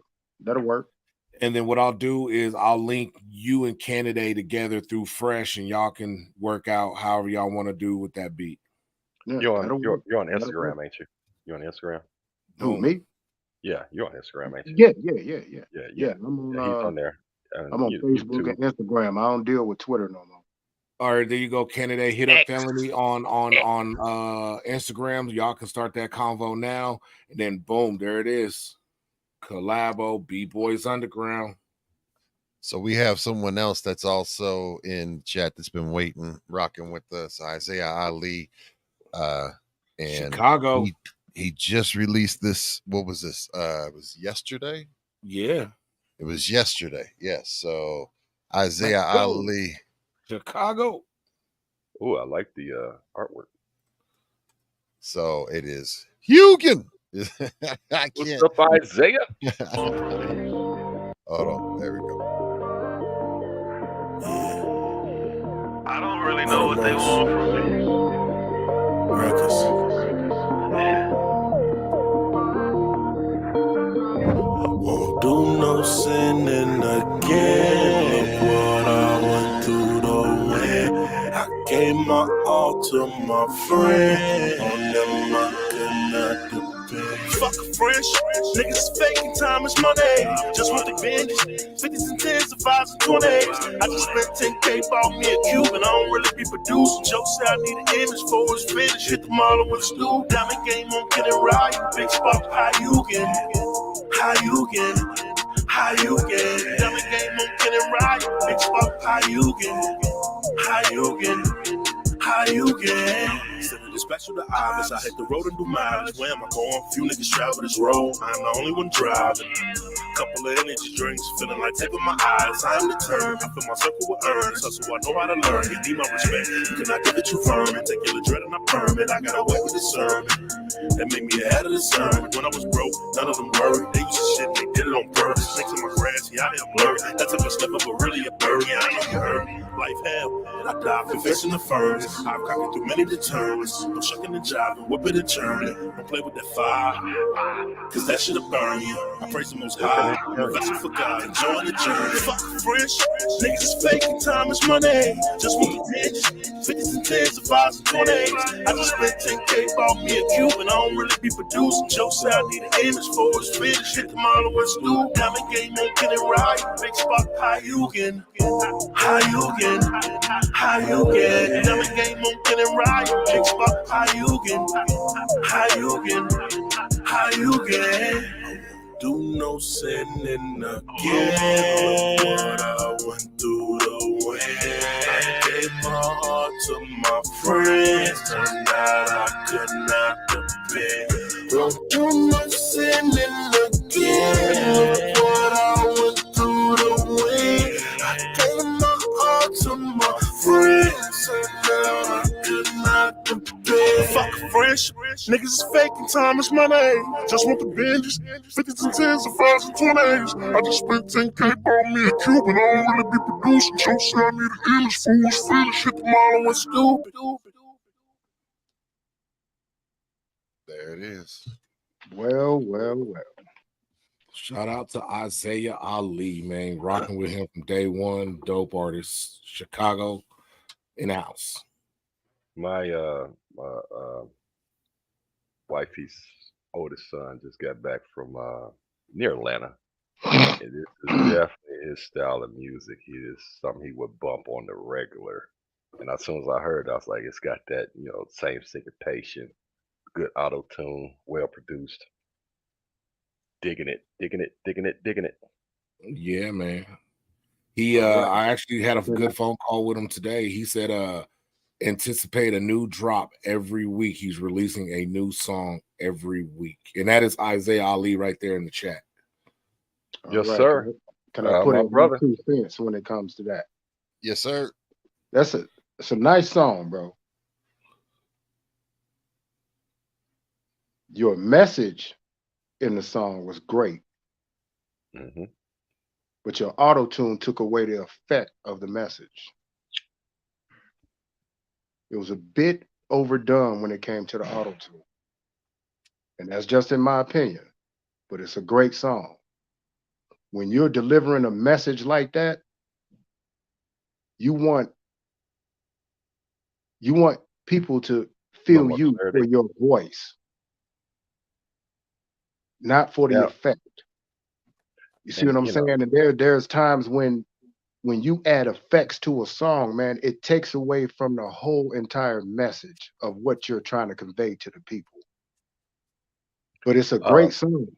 Don't get me wrong. It's a great song. I would say this then, because I've had issues with, I've had artists like put auto tune on it. And I'm like, man, you give me auto tune don't go on everything, bro. Yeah, can I do mine? I'm gonna leave your mix the way you want it, and can I do the mix without the auto tune, or even combine it a little bit? You got to be tasteful with auto tune, man. Auto tune, for one, is being used in a way that is not supposed to be used to begin with. Yes. You see what I'm saying? Correct. It was correct in perfection. It's used for pitch correction. Mainly, it was used for singers. Yes, and the beauty of hip hop is we took something that wasn't used for its purpose, but it kind of And wants to it's get out. cool. The And cat it's got out cool. the bag. Yeah, yeah, I There, know what you're saying. there's some cats that use auto tune, which one of the new school guys who I felt used auto tune effectively was Mo 3. Mo 3. Because it didn't it didn't it didn't flood his lyrics. It was there tastefully as an accent, but you knew it was there. It was a more of a feel thing than a hear thing. You know what I mean? So, bro, take this with a grain of salt, bro. Be tasteful with your auto tune, bro. Because there were certain parts that was in the hook and certain parts of the verse I got lost in because the auto tune was overcrowding what you were saying, and it took me out of the feel of the song. That's fair respect.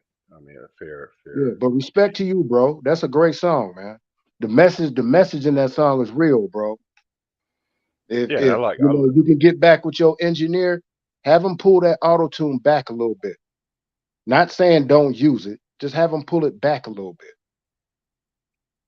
So That's it. Other than that, yes, bro, that's a good song. he's giving the felony loc mix, and then because some people are going. No, I mean no, seriously, because I mean I know exactly what you're saying. Sometimes it'd be like, oh, that's a little bit too much for my taste. I say if you give me this version, and say if I'm DJing the club, it might mix in with a lot of other songs. But your personal ear taste is like, I want to really hear what he's saying. If the auto tune is hooks is And usually it's cool, in the but way. Yeah, the yeah, auto tune was in the way.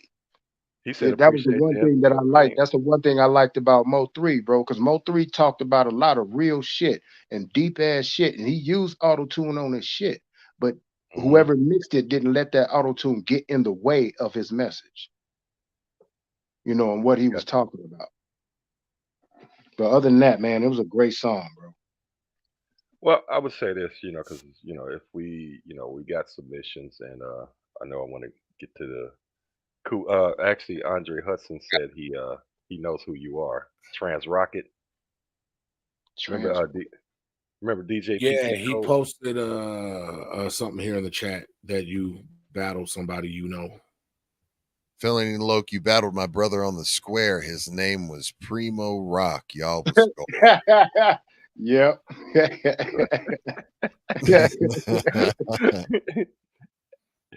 And Andre is he's on the show. We got a lot of like we got him out in the box state. We got him out in Cincinnati. We starting as we're building. We're getting people that's really tuning in. We appreciate everybody. Whether it's been Absolutely. our moderators, our sponsors, home print publisher. Come on now, it's starting to grow in the right way. And the contributors, we're trying to get more content up there. I'm getting messages. I was like, can you please post this on the B Boys Underground page?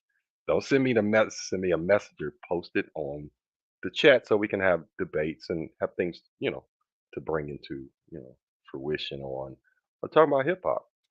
Yeah, I think if we could talk about how we do the Discord, or do we want to critique it, give our honest opinion?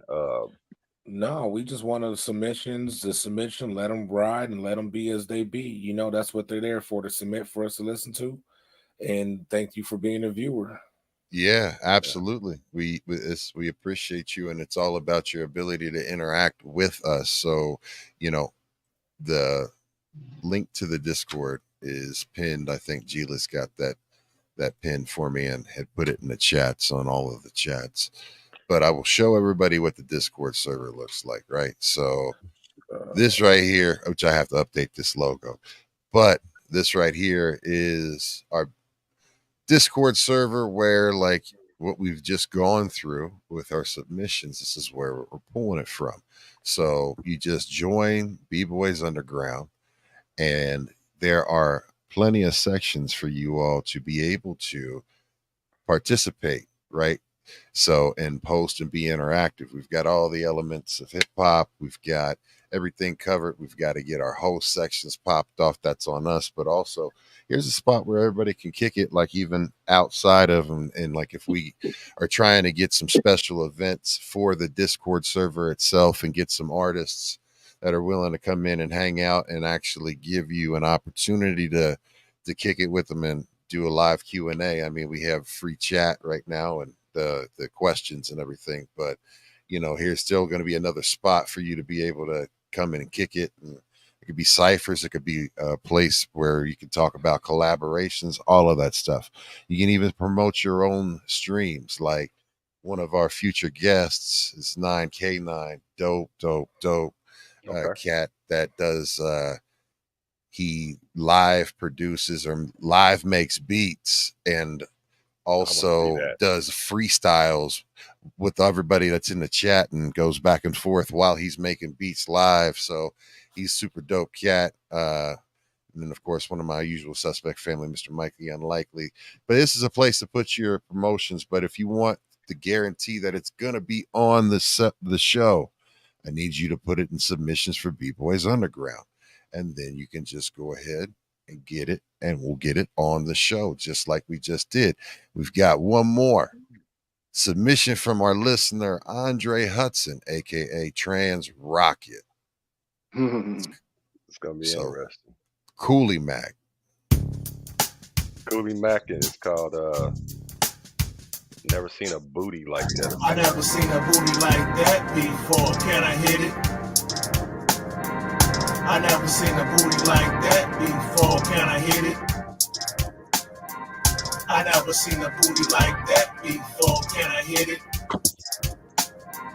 I never seen a booty like that before. Can I hit it? Never seen a booty like that. Oh, whore, pump and get more. I'm on the mic. Look at this. I proceed to get into this. I'm gonna fuck all day. I'm gonna wanna muck. I said it before and I'll say it again. I wanna be your friend. I'm showing that I want you. I might love you. I never seen a booty like that before. Can I hit it? I never seen a booty like that before. Can I hit it? I never seen a booty like that before. Can I hit it? I never seen a booty like that before. Can I hit it? Big booty, tutti fruity. I wanna hit it on Tuesday. Wednesday we play, and I lay that pipe, you say. What I'm about? I got clout like a president. I never hesitate when it comes to hitting skins. You know Coolie Mac is out to win. Juicy like bubblegum. Yum, yum, yum. Can I get some? And maybe I want to bite. We can do this all night. I never seen a booty like that before. Can I hit it? I never seen a booty like that before. Can I hit it? I never seen a booty like that before. Can I hit it? I never seen a booty like that before. Shout out to Andre Hudson. You never saw a booty like that before. Bruh. Yeah. Now I asked him for the song, and it was one because he sent me something, and I said, and he said, "Booty like that." I said, "Yeah, I think that's it. That is not what I wanted, but hey, Bruh. we're gonna play, and you submit it, we're gonna play it." Bruh. Don't. Well, go ahead. My bad. Hold on. Let me mute myself. Go. No, hey. And this is what I'm saying. So I think we need another link in there for, because I said, man, this is not the song that I was actually like, yeah, I want it. And he's like, Fresh, you mean this one? I said, yeah, I heard that one. I was like, yeah, I critiqued the album. Had some good joints on there. Had some that was, you know. Oh, good so he print. sent you the wrong song, bro? Yeah. Yeah, and I was like, and it was getting close when I was listening to Kennedy Law Beat, trying to get everything together and put it on the Discord server. So I had to get the WAV file and then convert it and then put it up there because I ain't gonna put no big ass Look. WAV file up there. Look, Fresh. Like I said before, every artist has a listener. Yeah, I absolutely. don't care what the song is, It's who on made the Spotify. song, who did the song, what the song was about. Every artist, every song has a listener. May not be my cup of tea, may not be their cup of tea, may not be his or hers cup of tea, but I've it's seen a somebody's. booty like that before. Yeah. Every song has a listener, so it don't matter at the end of the day. I respect art, I respect the craft, I respect anybody who's doing it. So shout out to Andre Hudson. Right, and like Salute. he gonna have a better one than that because that's not the one. Actually, Hey, I don't know if he music's said about not having to fun, play bro. it, and if I was not supposed to play, I was like, you know what?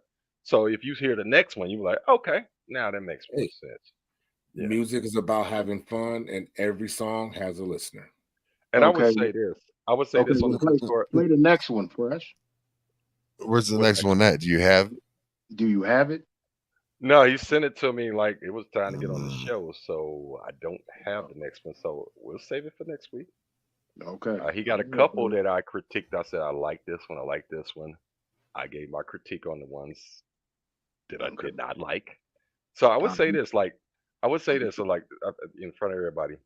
If we do submissions, I think we should have submissions. We're just gonna play it, and then we have like drop it or let's get a little folder for that. So if somebody's up and coming, say they were listening to us, they bought some equipment, they want to try to rap, and they want to submit a song, and they need some feedback. We can do those separately from, like, well, we get guests that's been out here. We know we gonna get. We get some other people put some stuff up here. We can critique those and give them guidance. Yeah, I won't be a part of that. It's not my job to critique someone else's art, bro. I don't mind. I mean, you could critique your ears and your opinion. We do have opinions. What were we gonna say, Loke? I'll just leave that alone, bro. Oh, leave it alone. I'm just gonna leave it alone, man. All right. So I mean, you gotta. We came up in an era, bro, that there was harsh criticism for. I know what you about to say. And they didn't give us they didn't pull no punches and no love. No breaks. All no gas. breaks, none of that. I understand respecting the craft and respecting because somebody do something or whatever. Hell, Milli Vanilli did something too. But I'm just gonna leave it alone. Don't like it, you don't like it. If you do like I'm just gonna leave it alone, bro. It's a cup of tea for everybody. Some like sugar in it, some like to leave a tea bag in it. Yeah. All right. I'll just leave it alone, bro. So check this out. We're going to end the show with this last segment and we're going to ride out. So we've got Today in Hip Hop History. And today, break it down. February 21st. Ooh. Man, 1995. There it is. That's Safe another and one. Sound. Woo, man, is it? That is one of the, man, listen. Safe and Sound was that one, man. Yeah. Miss And when I was naming DJ Quick, I was trying to think like, damn, like what is the name of that other one? And that's it too. Safe and Sound. Yeah, man. Yeah. That whole man, that was still when they were super active with I mean, it had Get At Me, it had well, let's see here. Doesn't have. I'm surprised you didn't mention Compton's Most Wanted with MC8. I was waiting for you to. I was thinking that you were going to say Music to Drive By. I was like, man, listen, come on. That's a classic because I've been rocking with Compton's Most Wanted since the Blue Tape when they was on Orpheus. Yeah. You know what I mean? But when I mentioned my projects, I'll thinking sonically. Okay. Yeah. You know did what say I that. mean? You prefaced that with sonically, and because I thought they were sonically good. That Safe and Sound, that Safe and Sound, because I'm trying to remember if he was still going at it with MC8 on that. He was because it had yes, absolutely. Fam. Oh no, it had that's the one where he performed. It had dollars and cents on it, didn't it? Correct. Yeah. Yeah. But like that's the one off of when that album is when he yeah. performed the song "Get at Me, Dog." Let's see. I'm gonna not get at me, dog. I'm sorry. Yeah. I'm getting tired. Let's see here. Hold on. I'm gonna pull it up there. Hold on, because this is the one that he performed when Death Row and all them had the cages, like the jail cells, and they had Tupac in there and shit. And when he came out, it was let's see here, because this album had street level entrance, Get at Me. It was Get at Me. I just wanted to keep adding Get at Me, dog, right? Dog. So it's Get at Me, and that's the one that he like walked over and was standing over the top of 8. Like he was right there, like, and he was just going at him. Like it was just like, what? Like that was a crazy moment It in hip was hop history. competition. It's like MJ and Dominique going in a dunk Nah, contest. but for those It's who respect, but you went at it.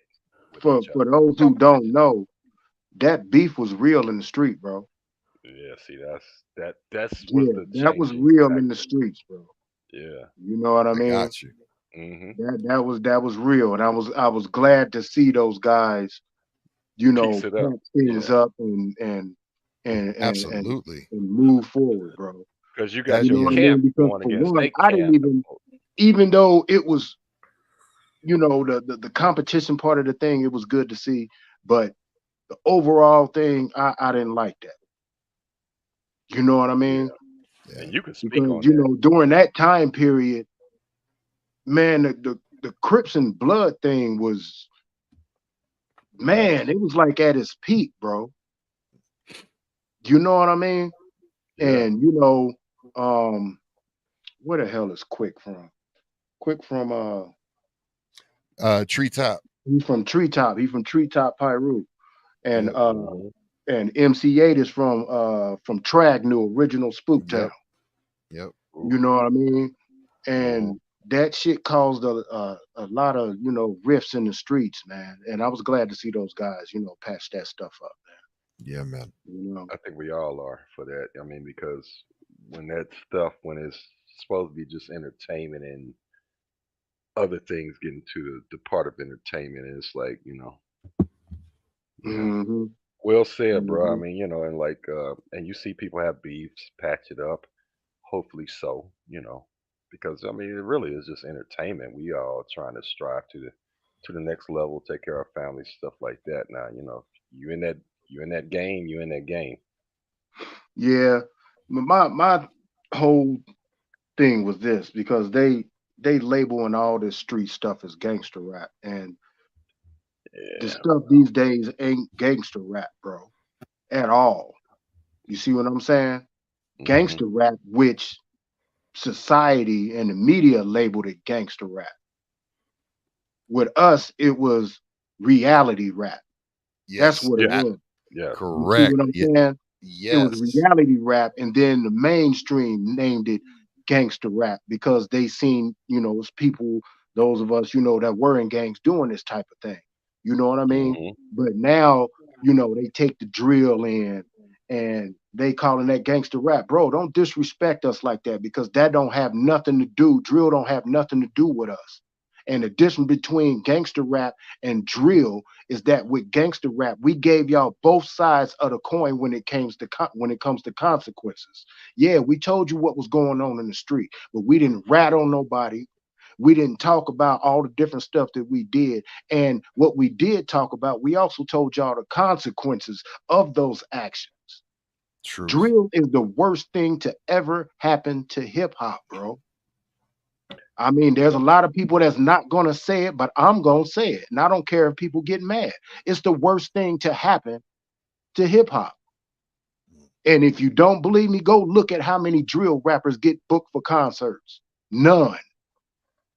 Because don't nobody want to deal with that headache. Don't want to deal with nobody getting killed and all that type stuff. You know what I mean? Now it done drilled and picked up in all these other countries and all this stuff, and they going through the same stuff that we just had to go through from 2011 up till now. And because of drill, hip hop has lost 4 to 5 generations of fucking music due to that. Deep. That's deep. And I mean, and hip hop was the anti-culture of gangs and trying to battle in a different way that didn't cost you your life. I'm the best Right, producer. I'm the right, best DJ. I'm right, the best break right. dancer.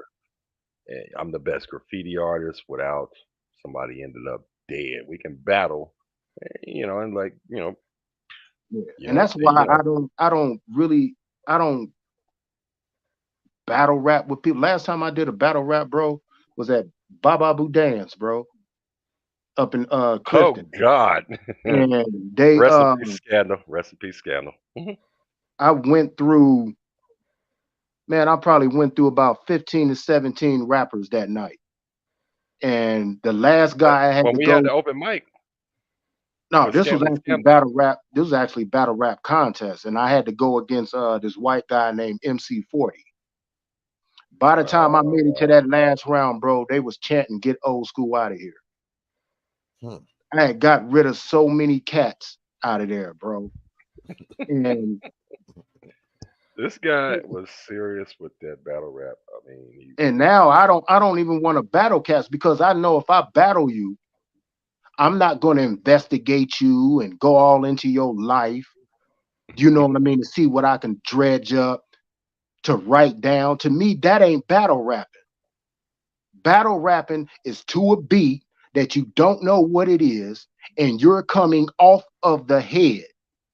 Not none of this, oh, you're gonna battle this cat next month, and y'all both get to research each other and write down and then memorize what the hell you say. I don't get that, man. Yeah, of well, course things change with time. I yeah, understand that, but bro, that's not a skill to me because anybody can do that. and it's an Not opinion. saying that, We've talked about this Arsenal, on this show. not I mean, saying that looking at Weeds. Arsenal and all them cats aren't dope battle rappers. Yes, they Yeah, are, but that's not intriguing to me yeah, because it's premeditated. It's not instantaneous. You understand what I'm saying? So and that's how that's why. Scribble Jam was, and then somebody was still doing pre-writtens there. I mean, but you still had to make them fit. Yeah, you had cats that come in with pre-writtens and try to fit it to the But beat they, or whatever that's going. yeah, Yeah, that's understandable. But for the most part, bro, it's what you came off the top of your head with. You don't know what beat is coming up. You don't get to ask for no beat or none of that. You got to go off what they give you and you make your best shot. Now they got it to where ain't no beats. ain't no beat. You pick your beat, and so Ain't no we ain't no Well, beats. let me say this. Let me put a pretty bow on this because there are different styles of this where there is no beat, there is a beat, and these guys prepare for a battle like almost prize fighters. They're gonna find out your weaknesses. I mean, it's just different styles to do it, and I know Weez deals with that. We've talked about that. We're kind of more on the old school. The new school, Yeah, they will yeah. do I that. mean, They'll do I an can take acapella that. set. I They can just take go in. that. We old school. Yeah. I mean, like you said, it's your taste, and we are, everybody got their taste and preference Yeah, when it yeah. comes to that. So, yeah, Yeah, but that I'm reluctant to battle cats, man, because cats are too tender these days. thin You know what I skin. mean? I shouldn't go Gunplay is battle very you. quick. Yeah, I shouldn't go battle you and then have to watch my back on the damn street after I battle you, bro. You know what I mean? I shouldn't Yeah. have to go there with that. You know what I mean? Oh yeah. And Somebody say it's word low. I thought of cannabis right away. man, Well, here's the yeah, maturation of hip hop. Is this is what you get? I mean, we got our opinions. You got your old heads. You got the mid school, the new school, and all of that. I agree. mhm. I mean, I kind of like go on that vein, but I know that everybody thinks that way, and it's still part of the culture. Hip hop is the mother of all of this shit. Yeah, it was However you made. want to do It it. was created for everybody. Like little Absolutely. dude said in Hustle and Flow. Everybody deserves a verse. Everybody deserves a spit of 16. You know what I Hmm. mean? It was created for everybody. You know what I mean? But there are some things that I wish wasn't incorporated into the hip hop thing. You know what I mean? And drill was one of them. When I came across that in like 2011, I said, man, this about to mess the whole game up. I Mm. seen it. I said, this about to mess the whole game up, bro. And I damn mean, for and sure. honestly, I couldn't tell you a lot of drill rappers. I mean, everything I heard, and then without doing a lot of research, everything I was hearing was from outside sources of, oh, they getting killed, they doing this, they doing that. But Yeah. the The first songs I person I did listened listen to, to, it the wasn't first my guy I listened to was Chief Keef. yeah. You know what I mean? And I just listened to him because I didn't know who he was. I didn't know what type of stuff he was on. And I started listening to. I said, "What the hell is this?" And it was hot for what the youth were saying. It was hot. Yeah, but then it just went too far, man. It just went too far, man. Right. Like I said before, they lost 3 to 5 generations of hip hop, bro, because of that, man. You know what I Well, mean? And it's sad, bro. And it's well, B sad. I Boys remember Underground still I here. remember coming up in hip hop, bro, Hmm. all the way up until maybe 2008, bro. How many rappers could you name that lost their life to violence in regards to hip hop? You could Hell count yeah. that on one hand, bro. Yeah. Now it's so many of them gone, bro. You 2008. can't even keep count of it. Big L. It's hundreds, man. Oh, And at I'm this not gonna point, I'm not gonna count Big L when it comes to that because Big L, if I'm not mistaken, I think he got killed trying to save somebody else. Hey, look, If I one that if just I'm not happened mistaken. that just started that the case just broke open on was, of course, the Jam Master Jay. Then Oh no, finding that's out that it was his, ugh, that still that lingering. man, dude, like, that was a horrible loss, a founding father and someone yeah, that, you know, continued to stay current and be able to ride the wave of hip hop and stay relevant and was trying to do good things for his neighborhood and bring Onyx and all people of them. Yeah. along. Exactly. So there's a Studio. lot. yeah, that Yeah. hurt me. I cried on that one, bro. Yeah. You know what I I mean, mean? When that I remember happened, I when I got. cried, I and remember then when it I heard just like pissed me off like to the highest level. Come to find out that the guy that they got for it been posing in front of his mural for years, every year. it. Oh man, that burned me up, bro. That Salty as burned hell, me up. man. That's some Yeah, craziness. So, yo, I want to say thank you so much, Ruthless Loc, for being not ruthless. Myself, Rufus. Felony Loc. What the hell? yeah. Shit, Felony I Loc, wanted my I bad, wanted to fam. be on Ruthless too. Shit. Hey man, we've been on this for 4 hours. I get it. Yeah, Oh man. yeah. Woo, I But gotta yeah, come check thank it out. y'all, man. I thank y'all for having me on, man. You know what I mean? Yeah. And I Our appreciate pleasure, y'all, man. man. And much love to y'all. For those that's still in the chat, you can find me on all social medias, bro. All under the same name. Um, got more projects coming up. Absolutely. Hopefully I can finish up this album series, bro. Y'all might have got a peek of it from that intro uh, for Ugly as It Gets. And that Hmm. intro with Crooked, that was the intro for that project, Memoirs of a Rider. But I switched that up, and it's still gonna come out, and it's still gonna be a album series, bro. It's probably gonna be 6 to 7 We're that gonna be I'm here gonna for drop. it. So um G and Wayne, when just I post drop it it, to when I Instagram. drop it, each project is gonna be a decade, and it's gonna start from 1970. Okay. Okay. All right. So, Okay. but I appreciate y'all, man. Much love to y'all, man. Great chopping it up with y'all, man. And y'all artists that had y'all music submitted on here, man. I have one message for y'all, and that is don't be afraid to be original. Don't be afraid to be you, and do not follow trends. Amen to that. Do I you, love y'all, man. man? Salute, salute, Well salute. said, man. That's a bow on the show. Love it. Absolutely. Big Weez, shout outs. Hey, shout out to Mr. Felony Loc. Shout out to Slum Village. Um, Shout out to President's Day. Big ups to all the dead presidents. Keep collecting them. Yeah. That's all I got for y'all this week, man. Can't wait to tune in next week. Let's get it. Oh, we got it. Yeah. Oh, yeah, man. All right. Fresh, shout outs. Man, shout out to Slum Village, Felony Loc, my brother. They're gonna call him AK-47. My nigga. Ashley Woods and all of that, man. Everybody that submitted, people who's tuning in. Sheila Rain, Miss Cat, Canada Law. I mean, I can't, Call on Carl, Trans Rocket, Andre Hudson, the wifey, of course. Shout out to DJ Edition for hooking up the Slum Village and, Circle of Bosses.